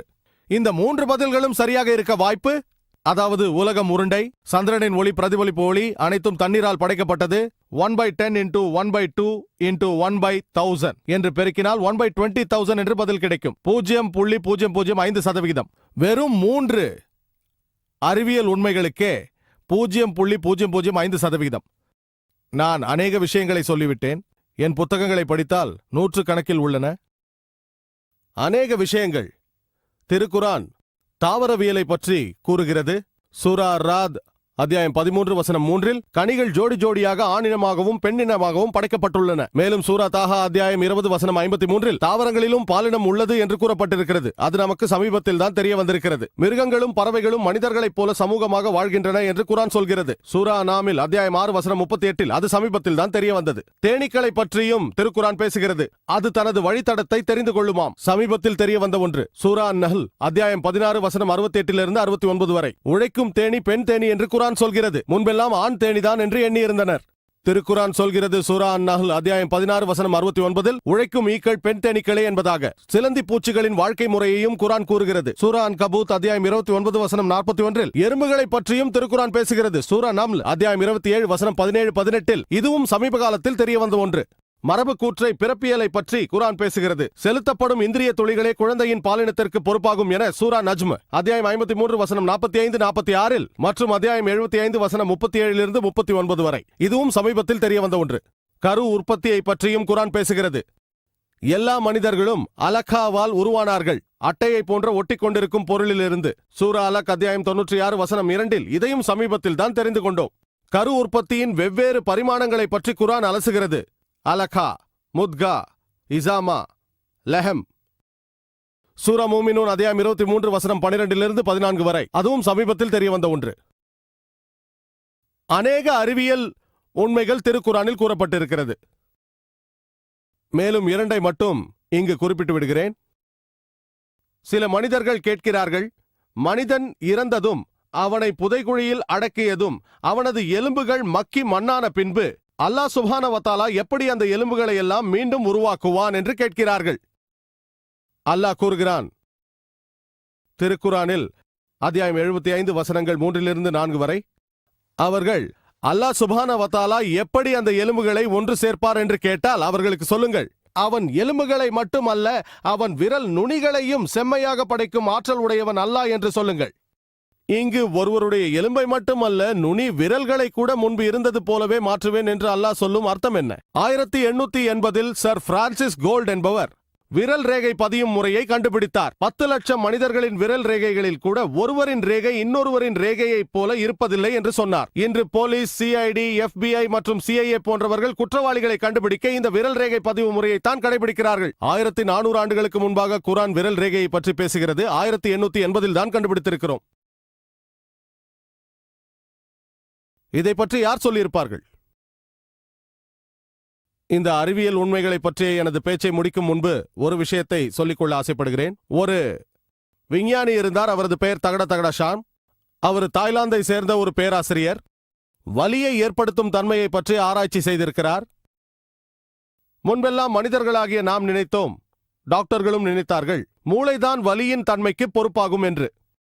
இன்று நமக்கு தெரிய வந்துள்ளது, நமது தோலில் சில வலி உணரிகள் இருக்கின்றன. அவைகளும் வலி உணர்விற்கு காரணமாக அமைகின்றன.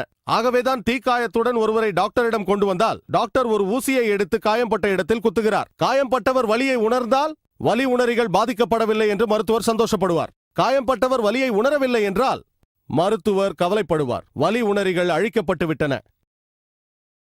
திருக்குரானில் கூறப்பட்டிருக்கிறது, சூரா நிசா அத்தியாயம் 4 வசனம் 56.